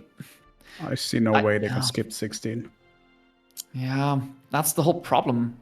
I don't really see where they can undercut or anything. There's another egg added here. But Adam's just so overvalued, he's even shifting 300. I mean, Atrocity's shifting 600 as well. They want them to send on 16. Adams is baiting with the egg. Okay, never mind. Atrocity just builds a ton of value in the last second. I would like to see Adamus actually go for a second gun here to have double gun on 16. But maybe he's opting for the Swift tank of the Sovereign instead. I think he's just opting for the B plus 300 angle. The send is coming, though, from Marek, so the bait has been taken. Let's see, will Einar send as well? I guess he kind of has to if his teammate is. Oh, can he kill the boss? He can. Okay. Oh, that was close. Yeah. But Einar leaking to no send makes it quite likely that Atrocity and Adams are going to send here as well, and they do. I have to think the plan here for Adamantly was to save past wave 16 and just kill them on 17, but I don't know. The fact that Einar leaks there means they have to go here. I mean, Marek still doesn't have a lot of carry units on his board, so I think you can get him on pretty much any wave. Dude, he has Nucleus and 6 atoms. Come on. So Einar is fully boosting here. Yeah. If you check the Matrix, Matty, pure damage does full damage every wave. Literally no weak waves. Yeah.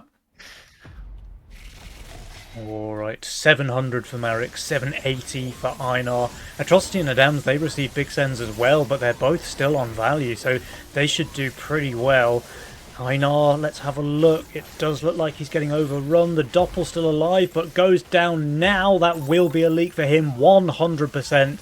Marek with the Nucleus, with the atoms, goes down as well, 83% there. MacM fan club, I mean, all of Einar's wave is low HP, but it's just too many creeps, I think. Can Kingsguard keep them alive here? I don't think so. And Scott can't fix that. No.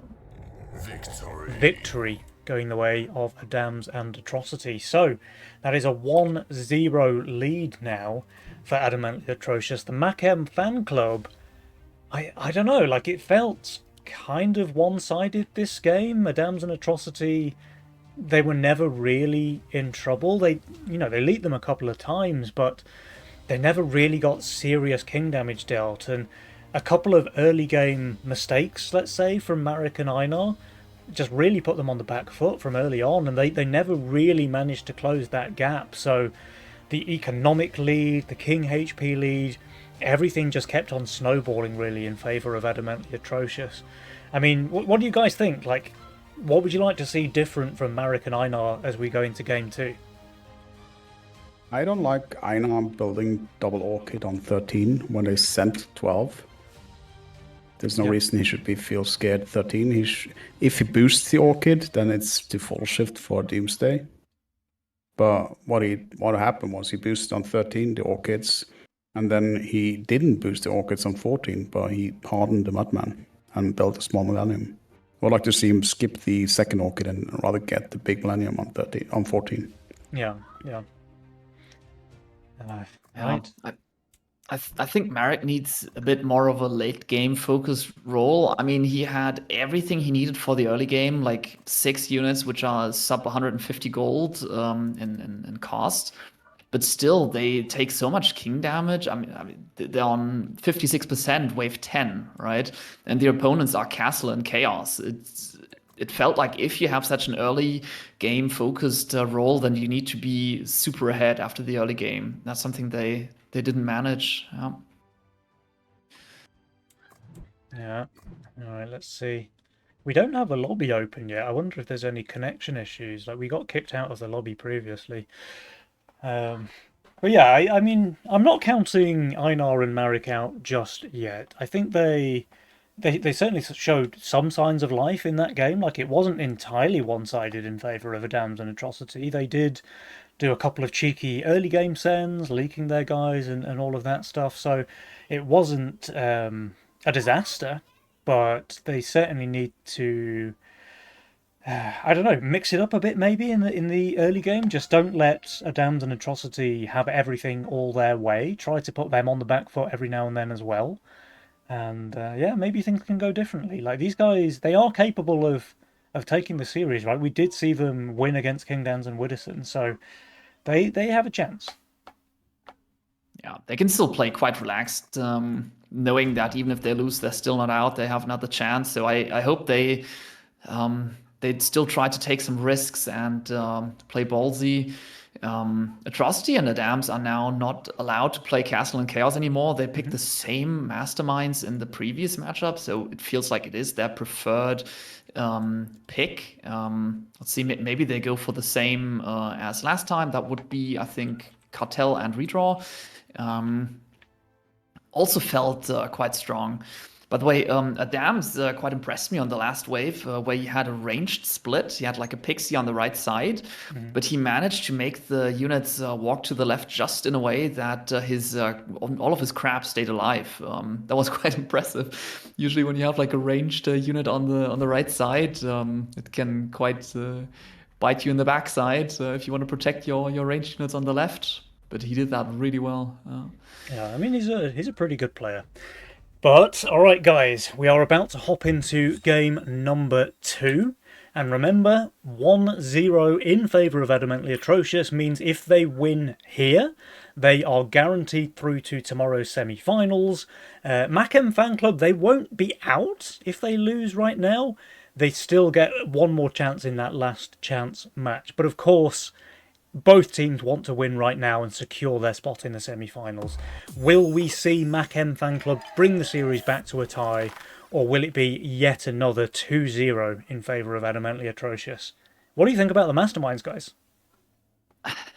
Marek is going for the same as before, and he had to reroll instantly because he rolled... I mean, he played Lock-in Proton, and he got like Proton, Harpy, and then the next cheapest unit was Halo, and no tanks sub Antler.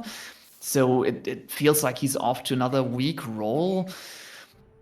Yeah, he's re-rolled again already, by the way. So this is his roll now.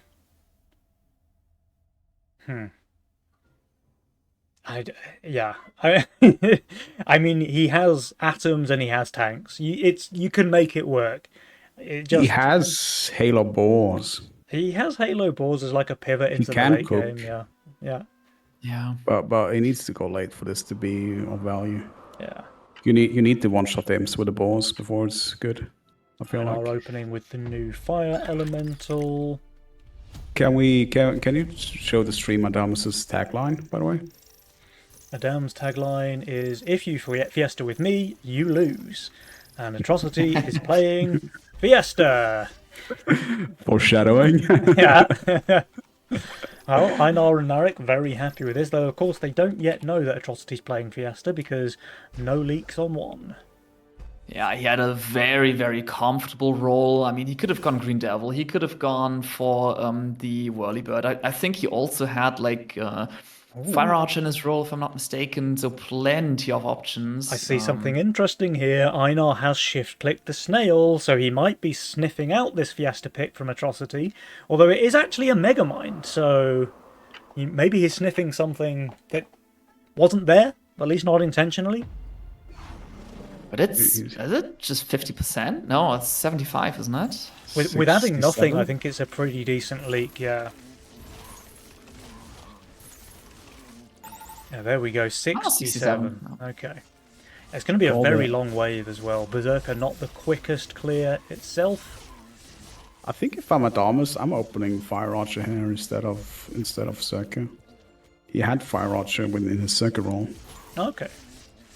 And when your teammate is not leaking on one, might as well. He's redraw though, right? Aggressive. So maybe he just prefers Berserker, like, in Yeah, probably. He's pretty decent with his redraw. The first Pal Mercenary of the game, once again on 3, I think it was the same last game, into Marek's lane, who is playing a collection of units right now. Is probably the best way to describe it. We'll have to see how well he does against this. It's going to be an 80 send. It looks like Atrocity does get the snail as well. He does. Yeah. Note how Adamus has learned his Atom positioning from game 1. Oh yeah. He's brought it back a square. What a beast. He does get the same send as well, by the way. But oh no, Marek's Atom is tanking the Brute immediately. It goes down immediately. He did not learn the lesson from Adams, it seems. This will be a big leak for Marek. 70% over there. Meanwhile, exact same build, exact same send. With the positioning, Adams holds. I mean, interestingly enough, they kind of have the Atom with a melee 2 squares below. And it works for Adams, but it doesn't work for Marek. Not too sure, but it's a split diff and no brute diff. Yeah, I mean, it actually makes the Atom tank more than not having a split. I was a little bit sad when I saw the Atom upgrade on wave 3, because if you're like red value and expecting to receive a send, then going for a ramping unit. I mean, ramping units really shine if they get a little bit of time, right? But yeah, if you're red undervalue, then it's exactly what you don't get. So yeah. For sure. There is a counter-attack play now coming from Einar with the Robo Snail into Atrocity. Atrocity builds as much as he can, though. He's not playing crazy risky here, and the Robo is sat on a Gargoyle right now. It will be a leak, of course, but let's see how well Atrocity can do here. His Whirlybird's still alive and kicking, offering so much value picking off those flying chickens. Does go down now, but it's done its job. That's a 54% leak from him. And I was just thinking Marek should full send here. Like, a snail would cause Adams to leak, I think. Not huge, of course, but he would. And then it would be a decent chunk of king damage. Yeah, usually I would say Atrocity's fine with just leaking around 50% to real send as Fiesta, but with Adams not covering anything, it kind of changes things. It's not terrible, but also not quite ideal. Yeah. I'm wondering, doesn't this Trian prevent the Atom from tanking the boss on 5? No, it should be okay. I think one square back one empty square back is fine for wave 5. They're on the same range, but this one tanks the boss actually. Okay. Yeah. I mean, I play it differently. I put my my third column treant one higher, and then if I put the something on first column, same height, it sometimes messes with the split tank. Yeah, it's just entirely different approach. It probably depends, like, which grid reference you're built in, right, as to which one of the atoms tanks the boss. Yeah. Thanks, Jules. Thanks, Bert. Hashtag red Bert. Yeah. By the way, nice in case to see the game exactly 50-50. I just want to point this out for the stream. If anyone with eagle eyes may have noticed this already, but Bosun did leave a little secret message hidden away in his UI right here.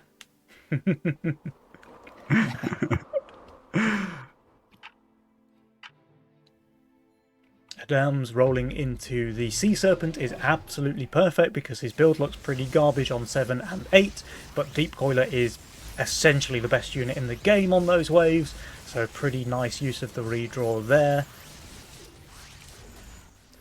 I mean, he could have gone for final form, I assume. Yep. Which is decent on 7, maybe not that amazing on 8, but yeah, this Serpent is amazing. There are full sends coming out from both Einar and Marik. So we got those imps there from Marik. We've got double Brute and what looks to be a Robo to boot coming out from Einar. Atrocity does get the Scallywag. Very, very good tank value, of course, on 7. The Green Devil is more of the same. So he's relying on those Whirlybirds to deal damage. Meanwhile, the Dams, like the Deepcoiler, like we said, phenomenally strong unit on 7. We'll have to see how well he does. Both players, of course, on grey value here on 7. But quite a lot of dead value, it has to be said, in the Dams' lane. Basically everything that's not the Deepcoiler. Isn't Oathbreaker just better on 7? Given how the Deepcoiler is stuck over killing everything. Yeah, agreed. It's a lot of like wasted damage. That will be a leak there for Adams, who's only on -30. Not a huge one, but it is a leak. Atrocity, meanwhile, he's doing extremely well, basically cleaning the entire wave apart from the sends. But again, it is a leak, so there will be more king damage dealt here. Yeah, Brutes aren't the worst at dealing king damage, so despite this just being a small amount, they can still leave a dent. Yeah. Yeah, what worries me, though, is this income differential right now. So Adams is 5 ahead of Einar, and Atrocity is 10 ahead of Marik. Like, 15 income difference between the teams, that's going to start to add up real quick. That's a worker every 5 waves. Yeah. It's just going to keep accumulating, unless, there's no worker lead in favor of them either. So it's just those nice -3 income from all the Brutes. Yeah. And then if I look at, like, Einar's build right now, doesn't really have anything on the board that can deal with wave 10, so expecting to see leaks there. He can't really afford to push on 9 either. I don't think either team can skip 9, can they? No, it looks like both teams full sending. Yeah, we have Pack coming out from Einar, which I really like. I think that's fantastic, actually, against Atrocity's lane. Yeah. Kill that impending boom tree. Yeah. Top tip, by the way. This is a Pennywise top tip, so maybe take it with a pinch of salt. But if you see any unit that uses mana, or any unit that has, like, scaling, Pack Leader is a really good send into that, because it just speeds things up. So the mana units regenerate less mana, the Scallywag will generate less health, and I really like the Pack send into Atrocity's lane. Catapult maybe changes things, because it's just insane DPS, so Atrocity now has something to kill the Carapace real quick, but we'll see. Hot tip from Bosun: if you build a pirate skeleton or the small skeleton on wave 3, usually you want to sell it and build a bigger unit before wave 9. as the combat statistics on that bad boy is pretty shit compared to the gold invested in it. Einar, like we said, didn't really have options here, leaking 83%. Adams and Atrocity, they both leak pretty small, honestly. But here's Marik coming in clutch with the Nucleus, able to hold his own wave, able to cover most of his teammates' leaks as well, leaking just the Mimic onto the King. And meanwhile, Adams and Atrocity, they're down to 35% now. I mean, game 3, anyone? Marik only received income, so it was maybe that was a mistake to not go for some king damage there. But yeah, the thing is, Einar can't really push off of that. He leaked a lot. He prepped for the Fire Lord. He could have also gone for like a boom tree, trying to hold wave 9 a bit more. But then he's absolutely dead on 10. Here he's minus 55, and I wouldn't be surprised if he leaks to that Cannoneer. The catapult edition at least going gives him... for a second catapult with the overwork in the game. But yeah, I guess he has flowers for 12. Yeah, flowers pretty good.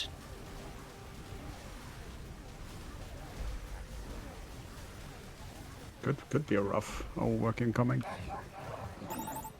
Marik leaking to the Cannoneer. Einar. Oh, it's close. It's one hit away, but does leak there. Pretty good performance, honestly, considering like how weak his build looked on 10 the wave before. But it's the same problem as last game. So they receive income, they both leak, they take king damage to an income send. Yeah. Let's see if it breaks their neck. But yeah. Oh, but there is a double overwork coming out from Einar and Marik. And there is a round of income coming out from Atrocity and Adams. So this could end up being a spicy wave 12. Although I would like to see maybe a couple more workers being pressed on the side of Einar and Marik. I think if you're doing this Hail Mary, you gotta get a leak in. Yeah, I don't think they're quite at Hail Mary territory right now. Like, the game feels pretty even. Atrocity's on fire, but kind of barely. Like, that's a 25 gold shutdown. I think Einar might be leaking here, which is absolutely required. And this catapult is going to take a long time before it reaches the wave. I guess that one, the Fire Lord, will also die. Yeah, new Fire Elemental, Fire Lord is just perfect. No, never mind. He's easily holding. Fire Elemental broken on 11, guys. I was expecting him to run it down, but... Alright, we do get the full send coming out on 12. Adams and Atrocity, I mean, they're going to be very high value here. The sends are okay, like, they're not huge, honestly. I don't know, and with this Flower Edition, the Death Cap, Atrocity's build is all of a sudden looking kind of decent actually here on wave 12. Adams, he's redrawn into the Banana Bunk as well, although that looks like a DPS bunk to me. Yeah. I mean, if he adds range... It's just split, right? Yeah. Maybe? It's... oh wait, it actually catches the left, never mind, okay. But this is the unit that we care about, this Dread Knight right here, because if this thing survives too long, it's just infinite value printing. The wave is onto the Dread Knight already, but the pack leader gets sniped very, very quickly. Dread Knight's still alive, protects a value. Oh. It goes down now, but it's done its job. That's a hold here from Adams. And Atrocity, who we were saying with the Flower Edition was going to do well, he's actually the one who ends up leaking half the wave. I mean, he doesn't have a single tank for the Flower, just a Scallywag, which is not a tank on 12, so... True. But yeah, I think, honestly, Adams and Atrocity, very happy with the way, yeah, okay, power play. They've gone from like 50-50 to 80% favoured. Yeah, I was going to say, like, the full send there needed to get way more work done than like 5% king damage, right? Yeah, none of them leaking 11 with double overwork, and I think they were on 16 and 17 workers. It's just not worth. You need to push harder. Yeah, it's almost like it was a Hail Mary after all. Yeah. Well, that's the thing, right? Like, they both held on 11, and that's kind of what I was saying. I'd like to see them push a couple more workers, because you're playing overwork, guys. Like, you need to do this aggressively right now. Yeah, and if you're not going to actually push more workers, at least ruin your split or something to make that fire lot die, just to make sure you leak. Yeah.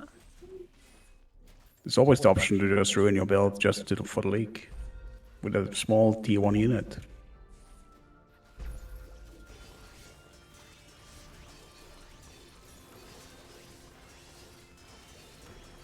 And the Mythium advantage is really growing now on the side of Adams and Atrocity. They're both north of 400, while Einar and Marek both below 300. So, I don't know. I mean, I was going to say maybe this could be kind of the Einar special, where they just don't push and try to survive Ascend, and then the game goes back in their favour. But their value's already looking a bit sus now, so I don't really see them being able to skip Ascend here. Yeah, the value jump of 15 is pretty high. It's probably going to be a 15. Einar does have a lot of answers for it, but Adams just went for a strange position on a Fire Lord. I don't know, he also rolled into Phoenix here for 15. Yeah. To be fair, I think he would have really struggled to make that tank without making it tank too much, given his positioning. But there is a big 15 send coming out, actually from all 4 players. Huh. If you're Einar and Marek, don't you just income her to survive? I would have preferred the income, yeah. Like, Atrocity's build looks kind of amazing on 15. His value is going to be decent as well when he finishes spending. Adams, I mean, we know he has the Phoenix, we know he's got Protector and all the rest of it. Badges. I think he can do okay. Badges, yeah. Yeah, but grey value is more to the point, and Atrocity, he's going to be grey value as well. I think we need to focus on Einar and Marek, because if there's a big leak in these 2 lanes, the game's just over. They have no king attack. Yeah. And the send is so much larger.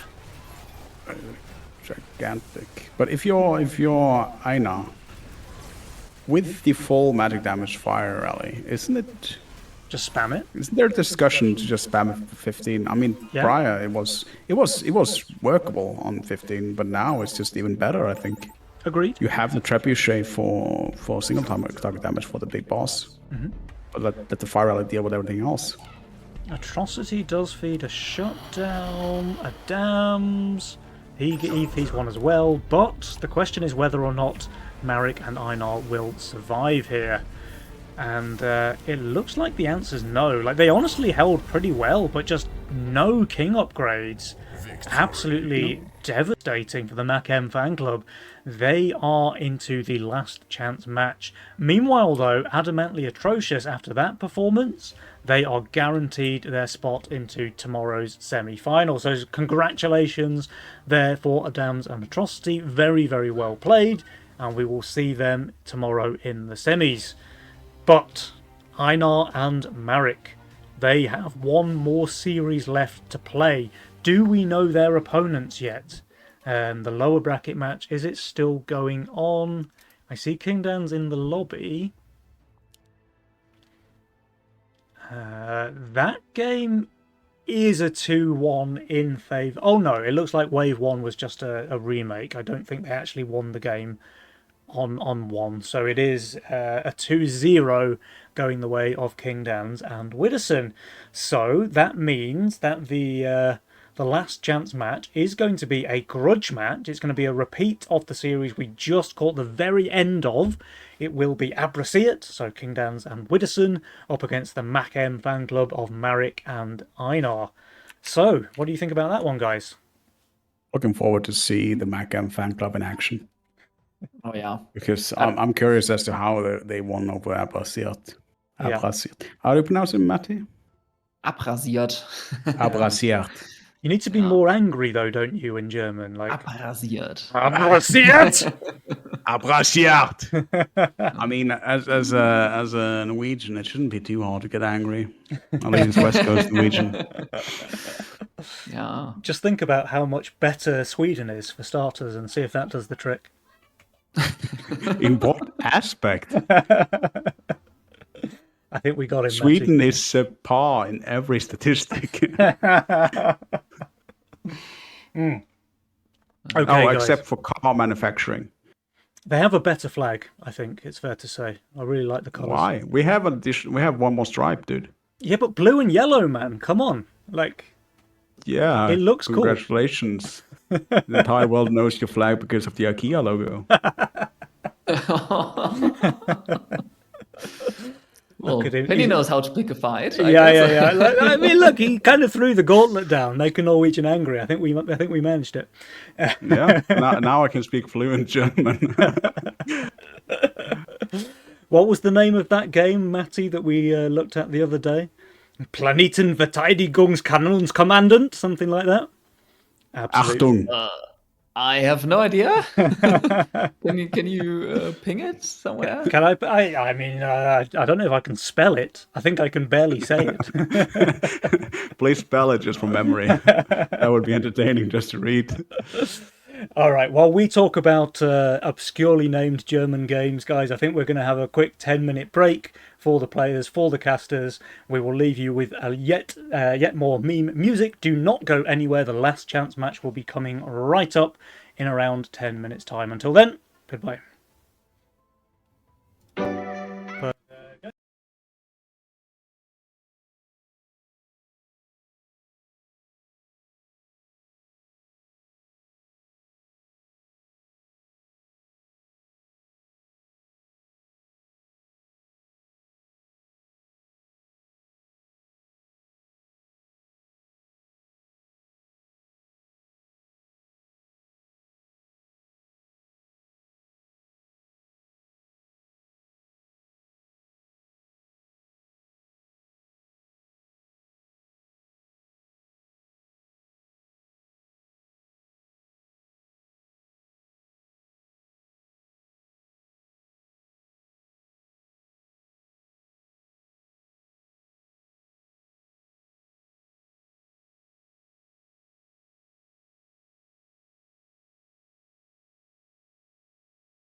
Welcome back, guys. Welcome back.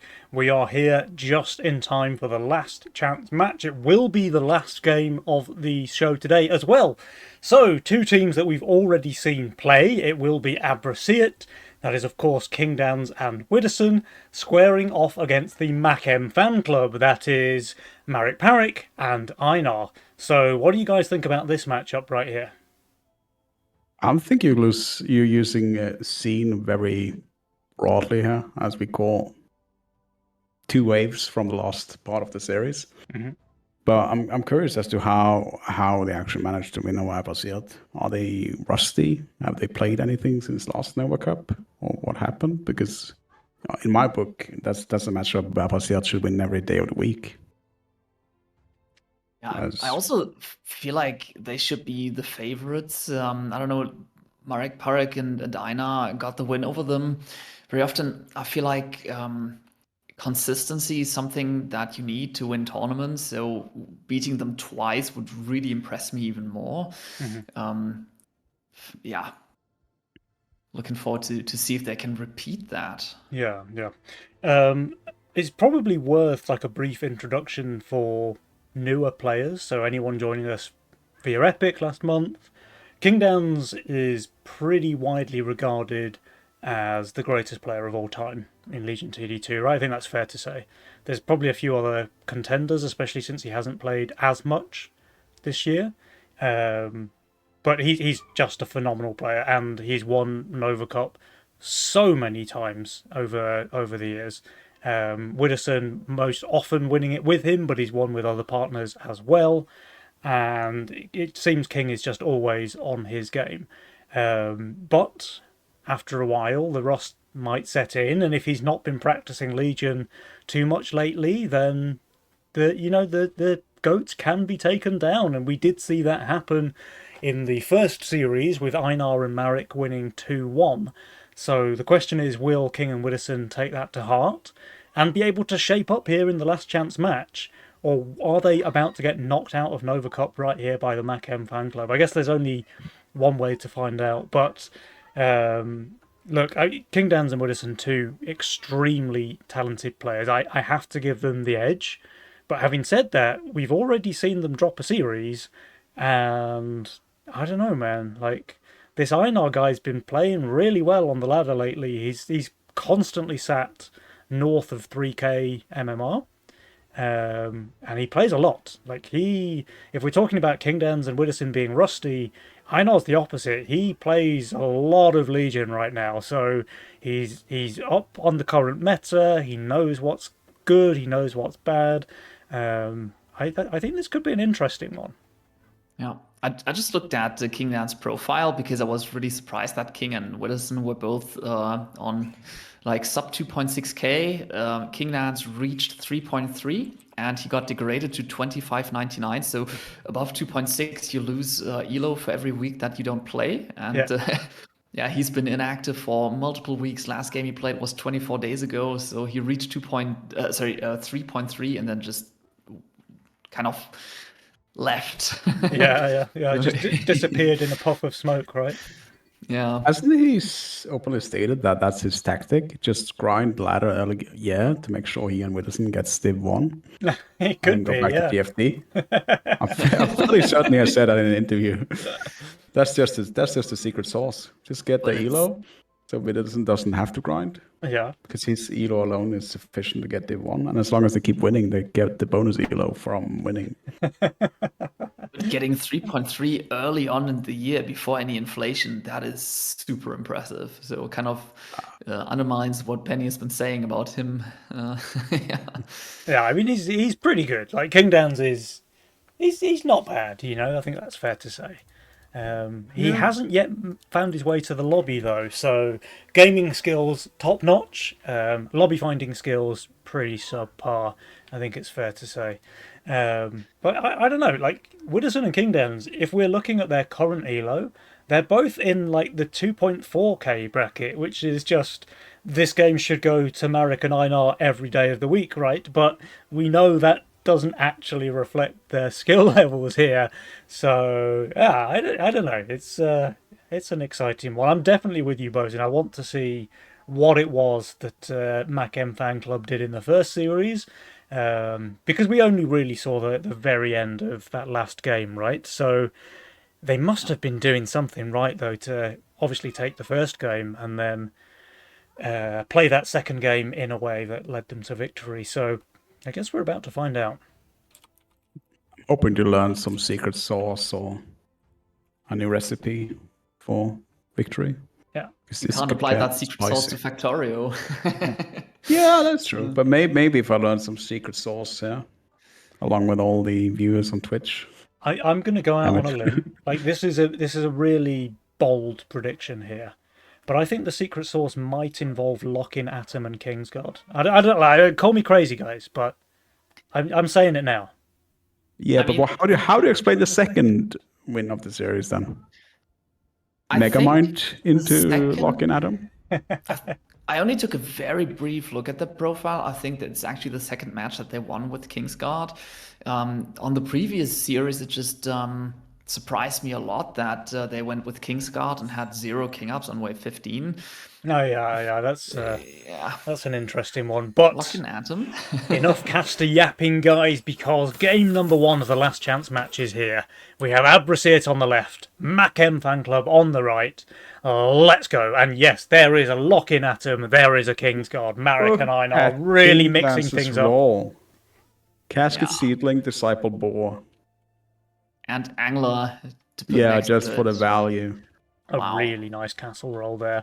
And yeah, once again, we see 3 economy spells in the Legion spell selection. So no aggressive spells. And as a result, we see Widdowson and Kingdowns both picking those scaling masterminds. Mine are an interesting one, actually. And one, because it's so new, I kind of overlooked it. Like in the previous series, we were talking about what do you think of as your late game mastermind? You think of Castle, you think of Chaos, you think of Redraw. I think it's definitely fair to say that Miner fits into that category as well. But only if it's not a starved game. I feel like Castle is a very good comeback mechanic if it's a starvy game. Yep. With Miner, it feels like it is a late game thing, but only if the economy is in a decent shape. But I haven't played it that much, but that's just what it feels like to me. Yeah. While we wait for the game to begin, I have some good news for you, Bosun, because at least one Twitch chatter finds you very handsome. So that's always nice to hear. Thanks, Mom. Widdowson going for the Chloropixie Harpy start. This used to be pretty good, but the Harpy at least has been nerfed quite hard in the latest patch. We'll have to see how well this opener performs.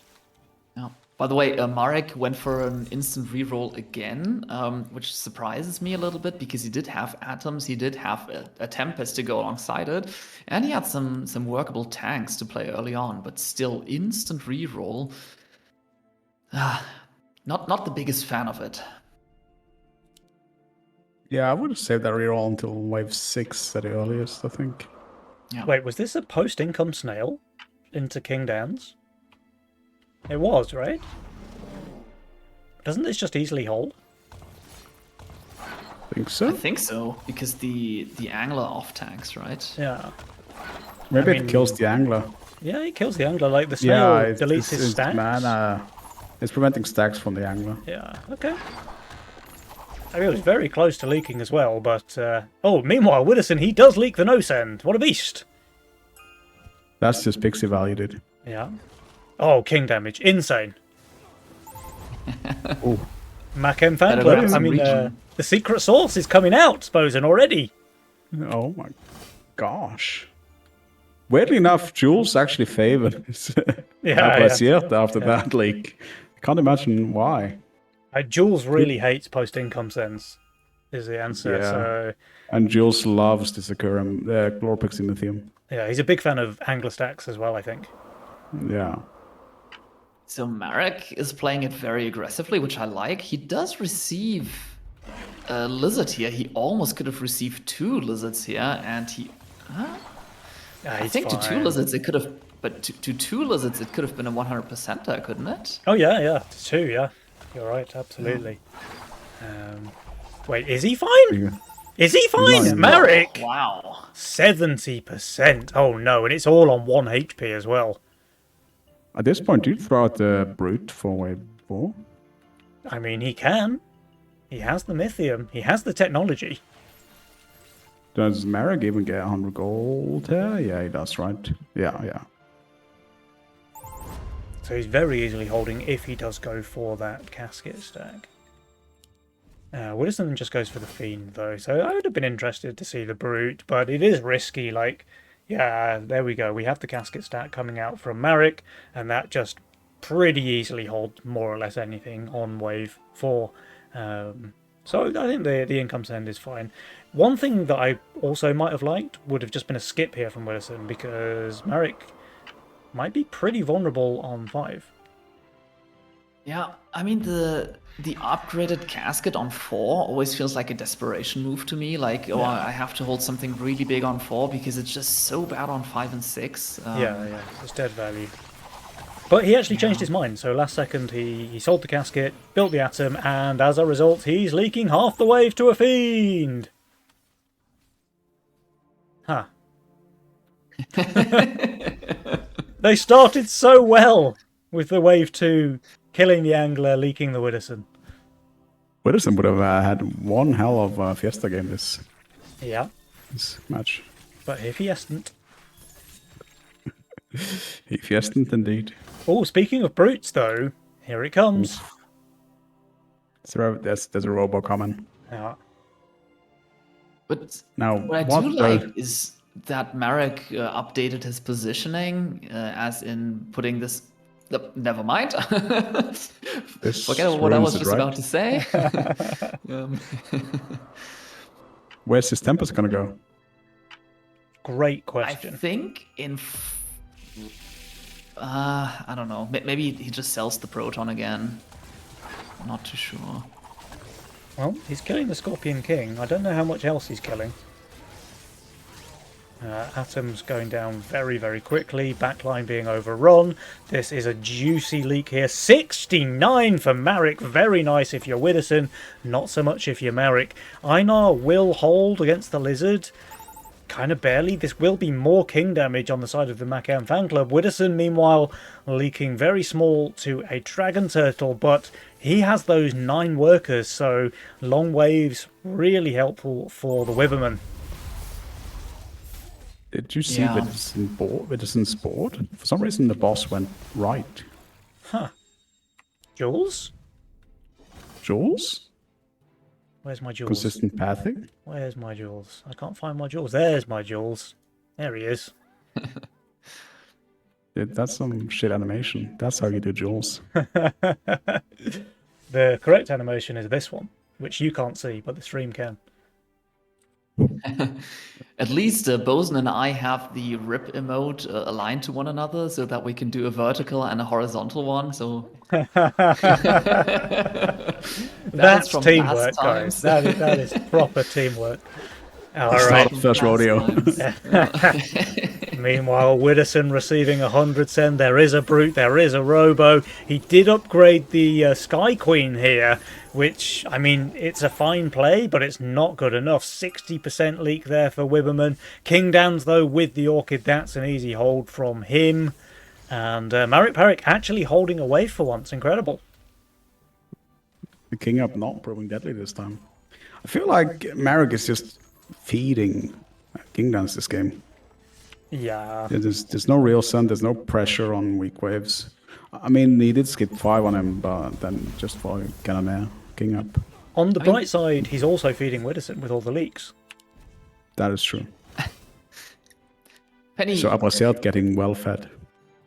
You said, like, with the Atom, it's not really too bad with the nerf because only the Protons got nerfed. Yeah. So he just has 8 Protons on the board, yeah. Yes. Yeah. All right, we have got a Brute resend here. Will Einar reach the Robo? He's close, but he's actually going for the Snails anyway. Widdowson and Kingdowns both on plus 25 value, but a lot of dead value, it has to be said, on both boards. We'll have to see. I think they can leak here against the Brute Resends. And yeah, Widdowson's backline is already under fire, but no, he snipes the Brute! That's so good for him! That's a seedling diff. Yeah, Brute attack speed slow is actually really good against Sky Queens. And look, it actually means he's going to hold. Crazy! Wow.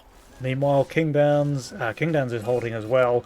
I mean, yeah, if they're going to hold the Brute Resends, then this game looks kind of doomed.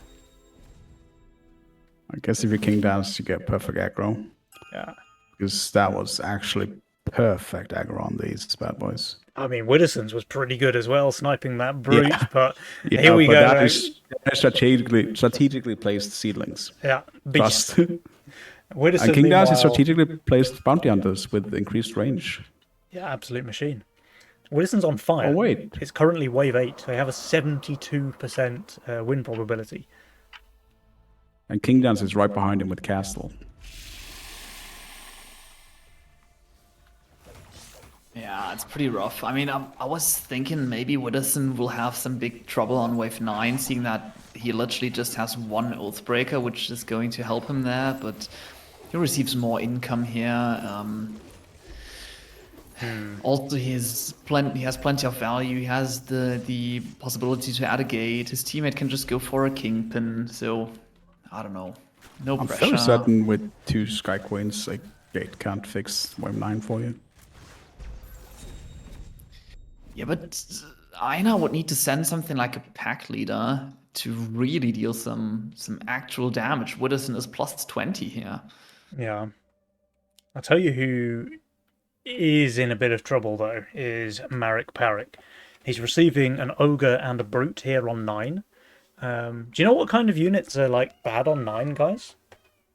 Ranged units? All of them? Pierce units? Yes. Arcane units? Yeah. Yeah, or block-built nucleus. Yeah, basically 4/5 of Marek's value is bad on 9, and he's receiving a 260 Mythium Sim.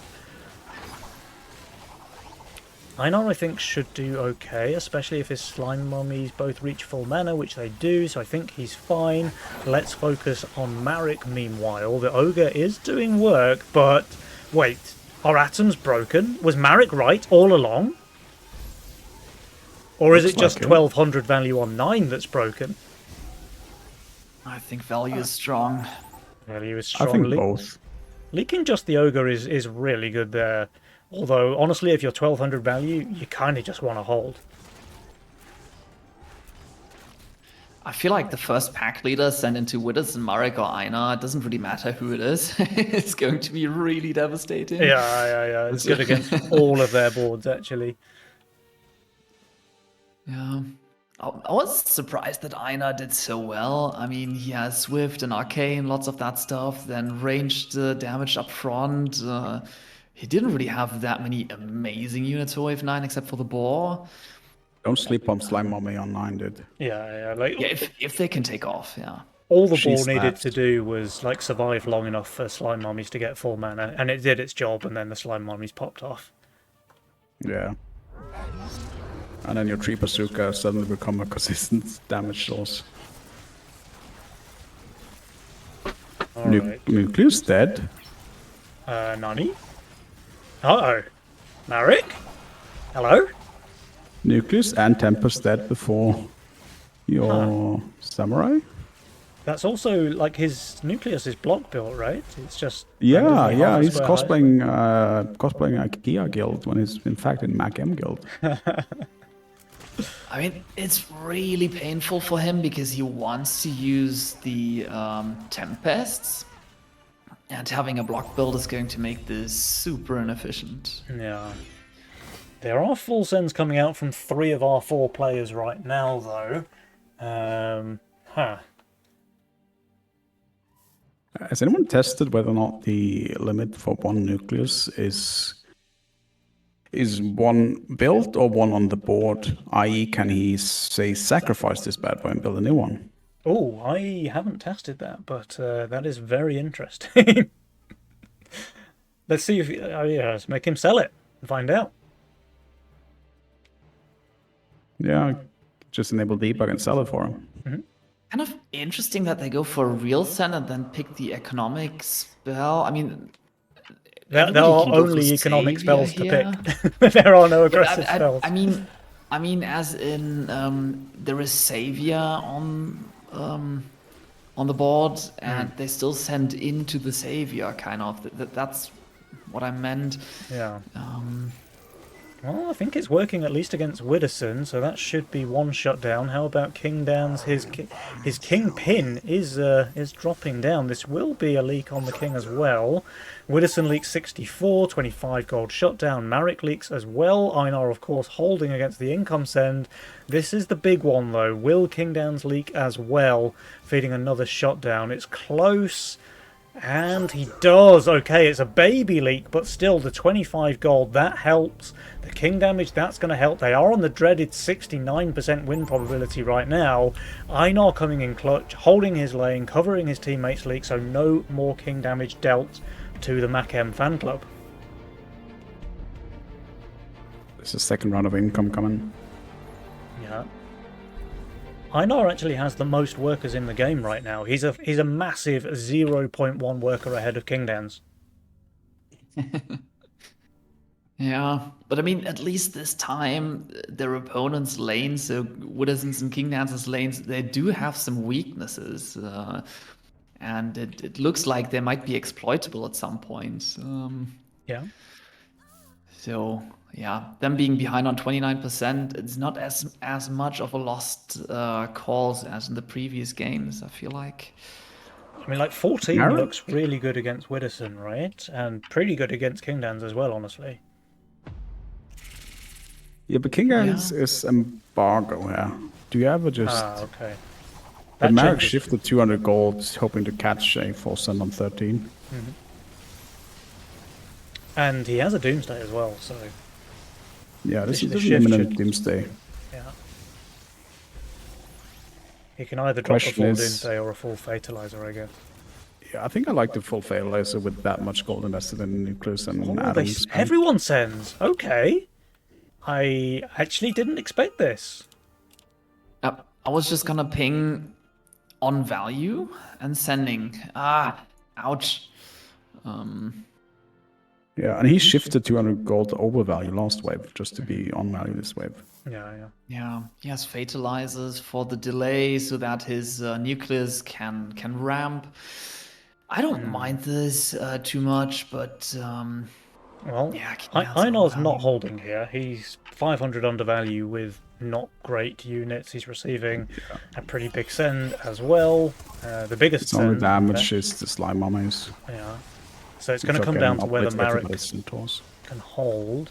Meanwhile, King Dan's, I mean, his kingpins are going down fairly quickly, but the Starcaller Circle absolutely cleaning up the wave. That's a hold from him. And Wibberman, I mean, that's a hold from him as well. Einar, meanwhile, 127% leak over there.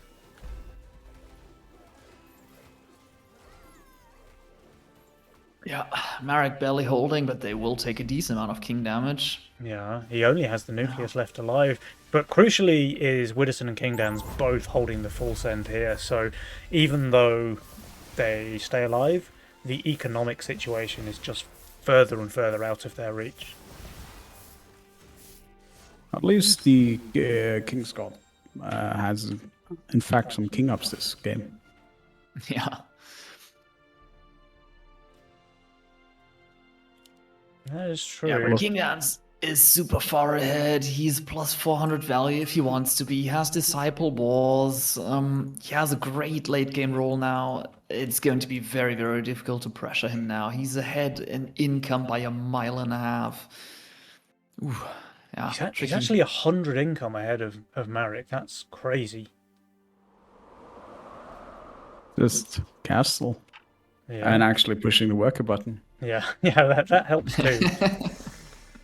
Both Widdowson and King Dan's have pushed quite a bit more than Marek and Einar. So I wonder if they But want King to go Dan's still something- shifted 500 gold there. Yeah. I mean, he's just in such a strong position economically, right? He can afford to have that many more workers, and his value is still on par or even higher than Marek's. Yeah. Kind of crazy how there are 20 workers ahead without taking a single risk here, like playing way over value. Yeah. Yeah, and you can now see it on Einar's and Marek Parek's values. So Einar already dropped a lot. He's going to be minus 500 here already. So he's going to be like minus 1,000 on 16. He does have Pyro and Arcter. Maybe they feel comfortable enough to skip that. But then on 17, King Dance is absolutely unleakable. So yeah, I mean, King Dance is still plus value as well. Like he's not really under any pressure, to be honest. Like Marek has the lowest workers in the game, King Dance has the highest income in the game. It's not a great combo if you're a MacM fan club fan. They do go for the send though, so the bear comes out from Marek into King Dance. I think that's a good send. Pack leader from Einar, I think that's a good send as well. But here comes the sends from Widders and King Dance, and they have so many more workers, their send is just going to be much, much bigger.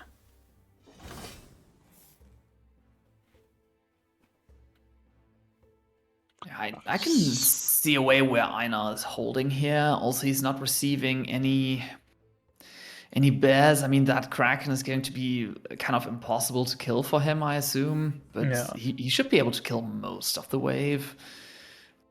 But they kind of need to hold and deal damage at the same time. Yeah. The Kraken's actually pretty good against Pyro, right? Because it's the primary target that takes full damage and the splash is only half. So he can never kill the Kraken, which means he's basically only doing half damage the whole time.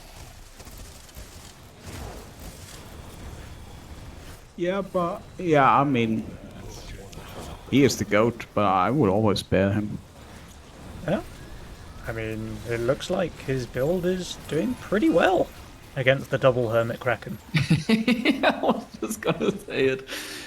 Double Hermit shaming him, and he's holding. I mean, that's pretty huge. Well played, Einar. Keeping the team in the game, perhaps. It's still 117% leak there for Marek. There is a small leak on Widdowson, but once again, 700 Mythium for King. He makes it look easy. His entire Starcaller circle is still alive. And Einar also not quite able to clean up his teammates' leak, so yet more King damage going on to the MacM fan club. They're dropping below half now. It feels like Marek has to go for a Sui play. He is going for a Sui play now. They're both pushing super hard. But when do they want to send? Because King Dance and Widdowson both looking really strong. And more to the point, they're both shifting 900 gold right now. I think it's going to be an 18 cent that doesn't work. Because you're not sending 19 into King Dance. Yeah, and 18 is kind of rough into the imminent boosted orchids. So and it's... Marek and Einar are looking a little indecisive here. So Marek did have like 12 workers queued up. It looked like he was going to Sui. Now he's way undervalued, but he's not full pushing. He's adding some stuff. So it looks like they don't really know when they want to send, or they changed their mind halfway through. I'm not too sure. Yeah. And Widdowson and King Dance both showing exactly how much value they have is just soul destroying now for Marek and Einar. Like, they wanted to try and make a play happen on 18. They see that their opponents are both hundreds of gold over value. They go for it anyway, actually. Double Sui. It's double Sui. All right. I mean, I'm down. I don't hate the play, honestly. Like, it's another one of those scenarios where the team, they know they're behind. They're good enough players to understand the situation they're in. So they just go for this, like, huge, high-risk, high-reward play. But if Einar does not add a pack leader, I'm gonna have to have some words with him. Yeah.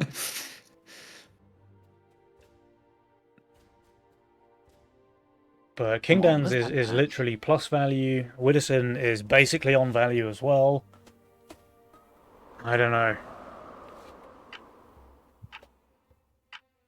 Yeah, it's gonna be rough for them. Shaman. I'm calling double hold.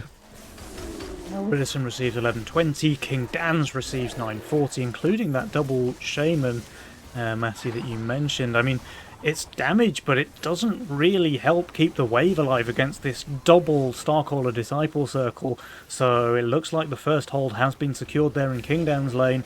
Meanwhile, the Wibberman, he's got a couple of creeps left alive there. The Sky Queens are all on full mana though. Look at those things spin. It's not going to be enough, but he's killed everything but one creep. He will feed a 200 gold shot down, but that is just too little, too late. Einar and Marek Parik, they went for a play. I respect the hustle. Didn't work, unfortunately, and that means they're almost certainly dead here to this counter-attack coming in from Widdowson and Kingdowns. The Sens are huge. Einar and Marek do go for Income King just as a absolute prayer to survive, but I just don't see it happening. The Sens are too big, their value's too low. I mean, their builds are both really good here, but yeah, 2,000 undervalue is 2,000 undervalue.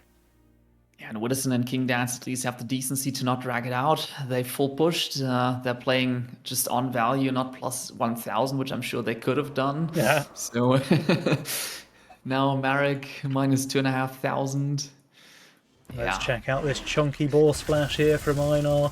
It gets in. Oh, wait. No, we said Kingdowns and Widdowson had some decency. They have absolutely zero decency. This is 8 Hermits here from Kingdowns. Yeah, but it's Battle Hermits. Yeah. They're doing some pretty good DPS, magic damage against the boars. I mean, go back 1.5 years and remember patch notes, including now it's time for the Battle Hermits. Yeah, 29 wave 19 creeps reaching the king. I don't think Mackem Fan Club are going to survive this, even with the King's Guard. Oof. I think Double King's Guard still dies though. Yeah, Double King's Guard definitely still dies there. Yes, that was a rough one. So for anyone expecting to see the secret source, I think Marek and Einar have kept it secret for now. But surely they're going to break it open in the next game, right, guys? I mean, this is how the first series started as well.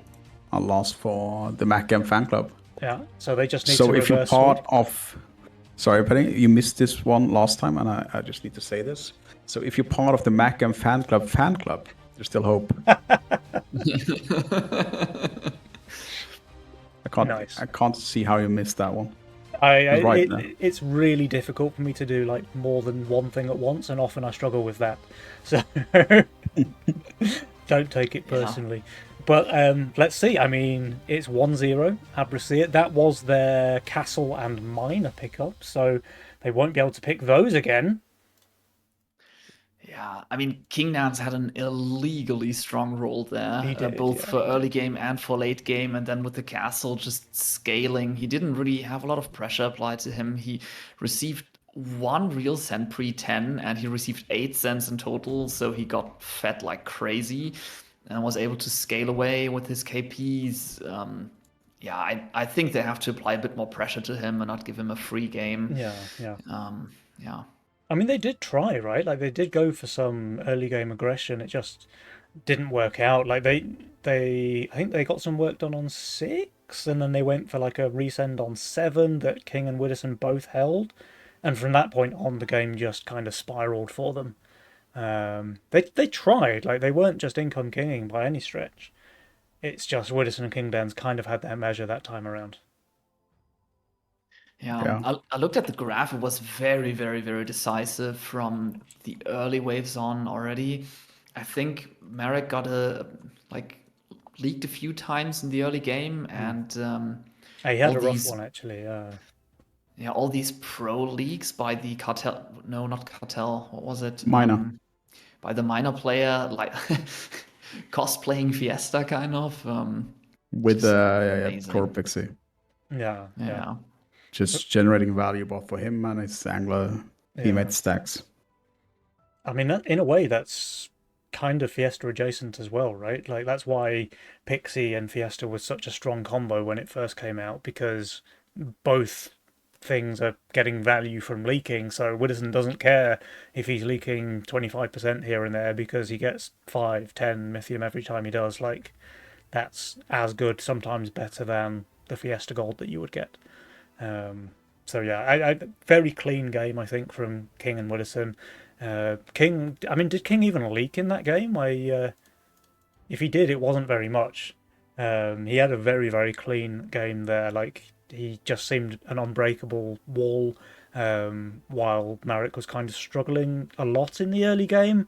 And he did recover decently, honestly. It's just that when you're playing up against players of the caliber of like Widdowson and Kingdowns, you can't afford to have a bad early game, right? Because they're just not going to let you come back into the game. But enough of my waffle, because once again, guys, it is time for the game. It's a 1-0 lead to Abraceet. Remember, the loser of this series are out of the competition. The winner will advance to tomorrow's semi-final. So, can the Mackem Fan Club bring the series to a tie, or will Abraceet close out the series here? Let's find out. I think we see the secret sauce. Einar rolling Adams with his King's Guard. All right, absolute beast. It's a secret sauce. It's just double atom play. Yeah. I mean, Marek's like, you know what? The atom lock-in didn't work the last 3 games I played, but surely 4th time's the charm, right? Yeah, it's just like Copium selling roots. Yeah. I mean, this time he has some early game units. He has plenty of tanks that he can use to delay. He again goes for an instant reroll, throws away his tier 6 tank, and goes for a Millennium.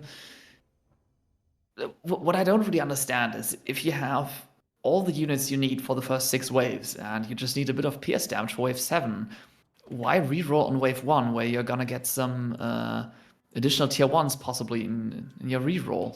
Yeah. I mean, maybe for the newer players, just save it. During wave 1, you can, when you hit reroll, you can roll tier 1s. Once wave 1 is over, you cannot roll tier 1. So if you're looking for an expensive unit for the late game or something for like clearing wave 7, then just wait until wave 1 is over at least. Yeah. Kingdom's actually going for 5 workers with Wildshroom and getting skipped here. I mean, Wildshroom's broken. He also has the Windhawk, right? Which he can afford with 5 workers. Yeah. But also, let's talk about Widdowson opening Zeus here with Poda and Angler in his role. That's actually quite interesting. Yeah. Does he know something we don't? I mean, I think Priestess and Daphne are a really good combo, like almost on par with Potamask, to be honest. So the fact that he's... and if you pick Angler, why not place it on 1? Mm-hmm. All right, here's the double snail into King, but Windhawk and Shroom, I think, are extremely strong pairing on wave 2. So I wouldn't be surprised if he's just absolutely fine.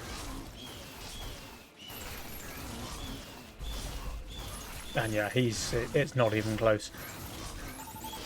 Chaos rolling into Seedling for good measure for wave 3. Yeah, absolute beast, honestly. Just to give him like an absolute free worker push. Yeah. We'll go 7 workers there. Drop 1. I mean, he can either go 7 workers or he can shift and go for a Violet or whatever he wants next wave. Yeah. He has options. Yeah, Violet is actually pretty solid here. Widdowson receiving a 60. He's upgrading it. Okay. Yeah. Yeah, with just a Peewee, that would have been a massive leak. But, I think he was just checking his like heights as where he wanted the veteran to be. I don't think he was actually going to risk it. Yeah. Very easy hold there with the veteran.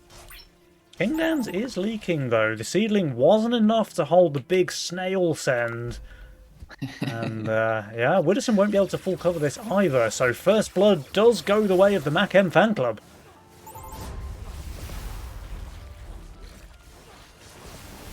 Wow, 3% king damage. Huge. I was hoping this would give Marek enough gold to catch up on the worker deficit. So despite getting that leak, I mean, he's like the only one to get any gold from that leak. He's the one with the fewest workers. He's adding a 3rd atom here. and playing very, very safely, like on value. He's receiving another 40 here. We need him to push. We need him to catch up so that he can scale a bit into the late game. Yeah. We see Widdowson actually dropping the angler here. Oh, spicy. Oh. And King Dance went for a serpent. Look at this though, guys. So the change to Fire Elemental, where it's now magic damage, actually makes it quite a bit weaker on wave 4. And what would normally have been the easiest hold in the world is actually a small leak for Einar. But I don't think he minds. Like, he's on decent workers, and he's very strong on 5, of course, with the magic Fire Ellie. But does the Fire Elemental survive if he doesn't put a tank here? I mean... I think he just has a lot of DPS, and the Warg here should pull most of the small Scorpions over to the right side, so I think he's okay. Yeah, because these should tank the split, and it should provide enough single target damage to actually kill the boss rather quickly. Everything goes over to the Warg, right? So that's fine. Fire Elemental's absolutely chilling. It's only lost like just over half its health, and he's going to one-shot the rest of the way. But it was only a Snail's End as well, so kind of expect him to hold regardless, right? And it's full damage, full magic damage now, so it's just melts the wave. Yeah. Widdowson playing quite aggressive. 9 workers, does leak small to the lizard, long wave, but Marek's actually keeping up in workers this time. He's on 9 right now. Yeah, and he looks fairly decent on wave 6 now. All the atoms tend to attack the same target, so you nuke one target after another. He's already prepping a little bit for wave 7, so yeah. Like I said, 7 kind of is one of the weaker waves that he has. I mean, wave 9 obviously being a weak wave from all that he's building, but he has answers for that, so yeah. We actually have a Shadow giving us a secret sauce for reroll on 1. It's for the Dank Mage for the Nucleus. Ah, I see. Now it all makes sense. Weird enough, we have yet to see the Dank Mage being rolled. I mean, he's trying. Maybe that's how they want to Avaciat the first time. Avaciat. Sorry. Oh, King Dance is actually leaking a lot here to a Dino. 67%. He did push very hard. He's 11 workers.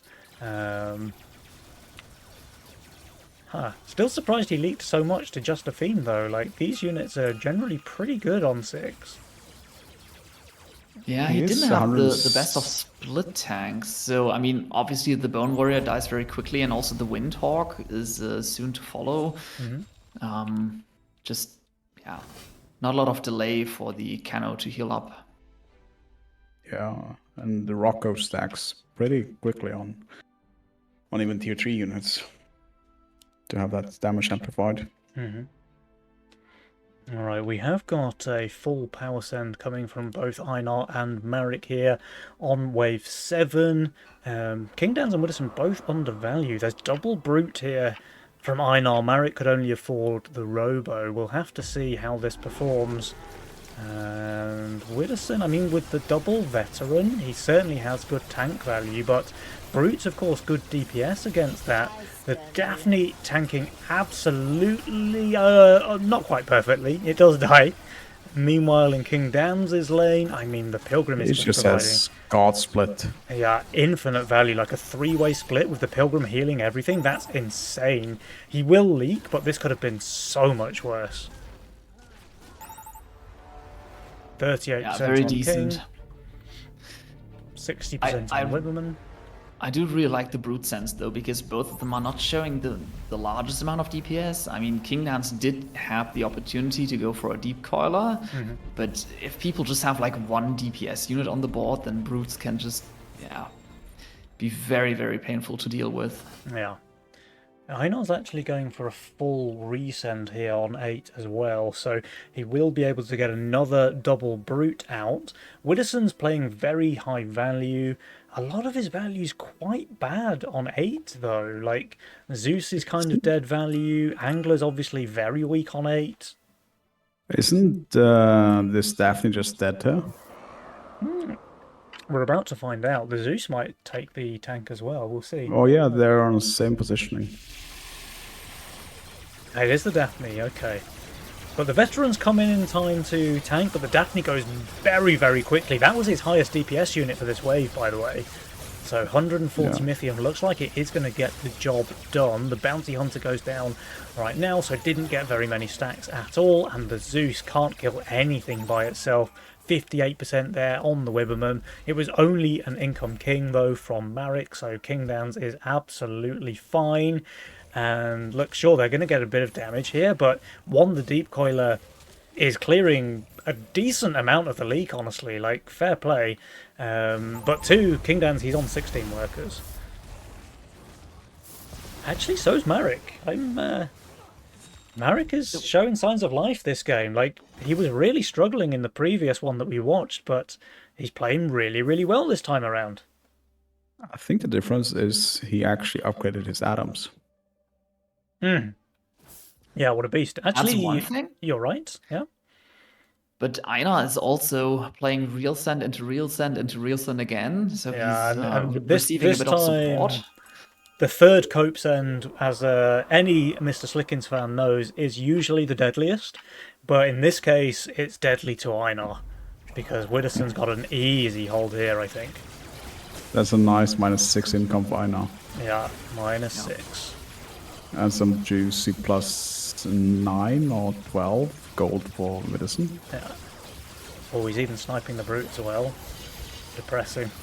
Easy hold for him. Meanwhile, Einar, I mean, he received a 160 as well. Gate is, of course, normally broken on 9, but when the rest of your value is like elementals and atoms, even the gate can't save you. So that is a 67% leak for him. But the really brutal part is that Widdowson held his full send. Yeah, we should see some. Yeah, we see a drastic shift in power score here. Yeah, I mean, Widdowson's on fire. So this has gone from Einar being like at the top of the power score to right down at the bottom. Oh, interesting. Marek's gone for the third column nucleus tech. Wait, if this thing dies, like after it's popped off, do the atoms keep the buff or do they lose it? Does anyone know? No idea actually, but I would assume it's like a global buff, not like an aura, but not like Protector. But I don't know. Maybe it is like Protector. No, interesting. Too sure, but he's definitely playing around that magician. Yeah, the magician looks fantastic for him actually, and then he just needs to focus on tank value, I guess. Einar will be leaking against the income send here. Not huge, and of course he did kill the sends, so could be worse. He's not pushing off of his. So, no. I mean, workers were kind of even before. He's the only one to receive anything here on 10. And now he's falling behind after receiving ink. That's a bit sus. Yeah, I was going to say this could be like the Einar special, you know, where he just doesn't push and then tries to skip a few waves, but they auto-send, so I guess not. We have... It's a weird call. It is a weird call. Interestingly enough, Einar is also going for Magician. That feels very greedy, so just 2 gates in the back. I mean, he can put a head chef and some steeds on it. Yeah, I guess like this can be a head chef spot right here. Yeah, but if you're only... He rolled away the atoms. So the only thing that can actually use the mana is a head chef and gates to pump out. Luckily, There's no way his teammate has enough atoms for both of them. That is true. Right? Sadly, steeds don't work across lanes. Right now, he looks very pack leaderable, I want to say. Yeah. Lots and lots and lots of units that need delay, and not a lot of units that provide delay. We'll see. And we can see like all of the power mercenary sends from Einar are really starting to show now, right? Because just look at the income difference between Einar and Widdowson. They have essentially the same work account, but Widdowson's nearly 30 income ahead, and that's because, I mean, he basically sent no power mercs in the early game, where Einar did double brutes 6, 7, 8, 9 back to back. Yeah. Notably, Widdowson also shifts 450 gold here. Yeah, absolute machine. Maybe hoping to bait out the 13 send, but he's very high value actually on Widdowson, so if the 13 send comes, he's easily hold it. Yeah, but if I'm Widdowson, then I don't want this game to go very long because I'm not the biggest fan of his late game role. But, Yeah, true. What do you mean? let's see It'll where- clap, literally. But the Magician buff is on the Aziria actually and the Zeus, and not on the King Claps. Yeah. Yeah, but the clap still claps without the buff. Trust. Yeah, King Claps with Magician is just so fun to watch. Question is, how many king claps does it take to prevent the wave to actually attack at all? Yeah. That sounds I was like also something for the sandbox. I was All also views out very there. surprised to see how well Starcaller Magician combined works on a circle of caskets. So just easily clearing 16, 17 with. I've seen that slick in stream. It doesn't work that well. Oh, All this views is out there. interesting now, guys. We have got Oh. a full send from the Macam fan club, while Abrasiet have skipped. I mean, Widdowson is literally plus 200, so I can see why they've decided to skip. King Dans, though... He Well, builds I mean- chieftains, so Yeah, King Dans is also basically on value, let's be honest. yeah. Fun fact, it takes 27 pulverized PV boosted to hold wave 20. Nice! Just saved you guys a lot of Pulverize time. on in all of sandbox. them, or Yeah, obviously. To effectively stunlock the boss. You can do the like 25, but then it's RNG during the initial phase. That was one slow-moving Ghost Knight, but crucially it did its job. It did tank the big catapult for a very long time. Even the Brute making it to the catapult, slowing that thing down. This will be a leak on the King, but Widdowson versus the 420 Mythium Send, and it turns out value is king. Widdowson with the easy hold there. He even has half of his value still alive.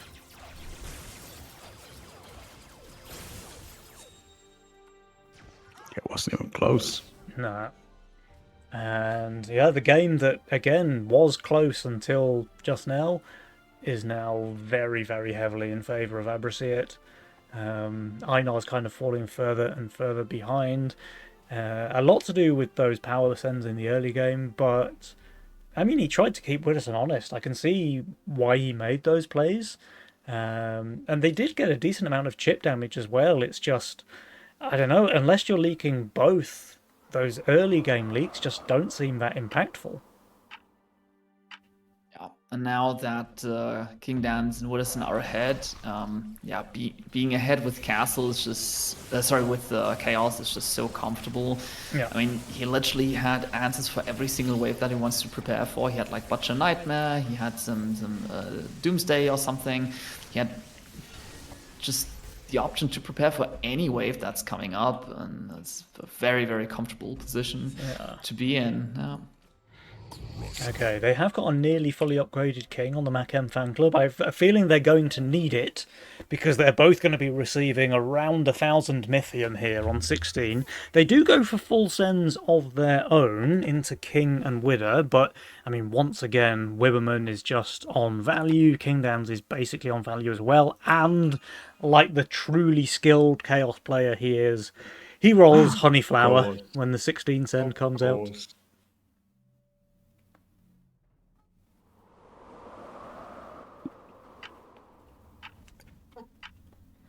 All right, but this is really coming down to whether or not Marek and Einar can hold. They do receive Mega Sends, 980 for Marek, 1060 for Einar. Their front line is crumbling. The atoms, the nucleus does pop off. Does it? I think we're about to find out. It does keep the buff. Okay, we've answered the question, guys. And keeping the buff is pretty good. It does let him kill a couple more units. It's still 135% leak for Marek. Einar not to be outdone. That's 144% for him as well. They may yet survive this. The Needlers will lose their stacks before they reach the King's guarded King. But still, triple Needler on the King is absolutely devastating. It's so much damage. It's so much gold. And Abraceit, I mean, they just seem unassailable right now. They're so far ahead. Kingdown's 150 gold shutdown, Widdowson 125, Jules all the way up to 90% win probability. Yeah, and again, it's going to be very hard to find a wave to attack them. Like for 18, Widdowson has Azeria and a full circle of Zeus with Magician. Then for 19, he has Kingpins and the new Royal Guards and everything. So he's just super safe. And also strong answers for Kingdance. Also, he's just Chaos, so he will find answers all the time. I don't really see a good angle for them to attack them, and he's just shifting 600 gold here for fun. Yeah. Maybe trying to bait an 18 cent. Yeah. I mean, he might just be saving for a unit that he wants as well. Like, there's no danger to him here, so why not just wait and see what Chaos gives you in the next wave or two? How about eggs? Eggs might be one way that they could have a chance of losing the game. Yeah. Yeah. When you notice Send is coming 19 because the King race on 20 never favors the party without Glacial. No. So there's no point in Mackham's fan club to actually try to race on 20. Yeah, I mean, Widdowson's just one-shotting the boss on 20 as well. Like, for Daphne, all of those Zeus with Magician, that boss dies real quick. Although he is kind of lacking tank value. I mean, with 1600 slime armies, he holds 20. True.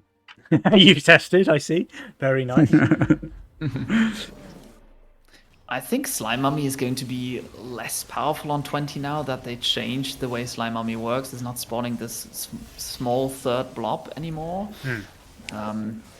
It's still a viable tank, I think. They actually go 18 here. That's crazy. Like, they're so strong. I guess they have no choice. No, okay. I even lost track of the waves. It's hard to count when you run out of fingers, right? Yeah. I mean, I'm not wearing socks right now, so technically I should be able to keep up. But yeah, Kingdance is just looking real strong right now. And I mean, look, Marek has a fully hardened set of golems, but he's also 1300 undervalued. So I don't know. How about the white main APS Hellgate?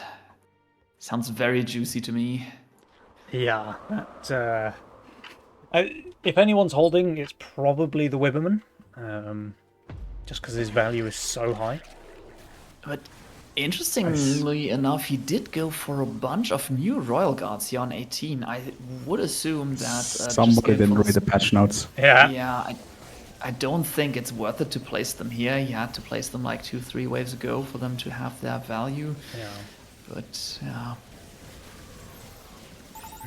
Marek is leaking. Einar is leaking. And unfortunately, that is about the end of the show. So Abraceit do take the series 2-0. Machem Fan Club, look, it is a 2-0 scoreline, but I think they put in a good show, to be honest. We know they beat Abraceit in the group stage, and unfortunately they were not successful here in the last chance match. But they put up a good fight, I think it's fair to say, against Widdowson and Kingdance, two extremely high caliber players.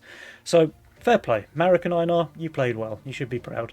Hopefully we get to see those guys in Nova Cup again next month, but for now their tournament journey does end here. On On the flip side, Widdowson and Kingdowns, they have secured their spot in the semi-finals, where they will be joining Adams and Atrocity. So yeah, that's our lineup for tomorrow. Do we know who's made it through the other side of the bracket yet, guys? Take a look. Slot Machine Slot and Machine. Barneshiren. Okay. So, Sorry, as a Norwegian, I need to do it in a northern accent. Barneshiren. Welcome. So Drachia and Lucy, interestingly enough, on seed number 4. Kind of crazy to say. Yeah, and Slot Machine is Finance Sagittarius. Yeah.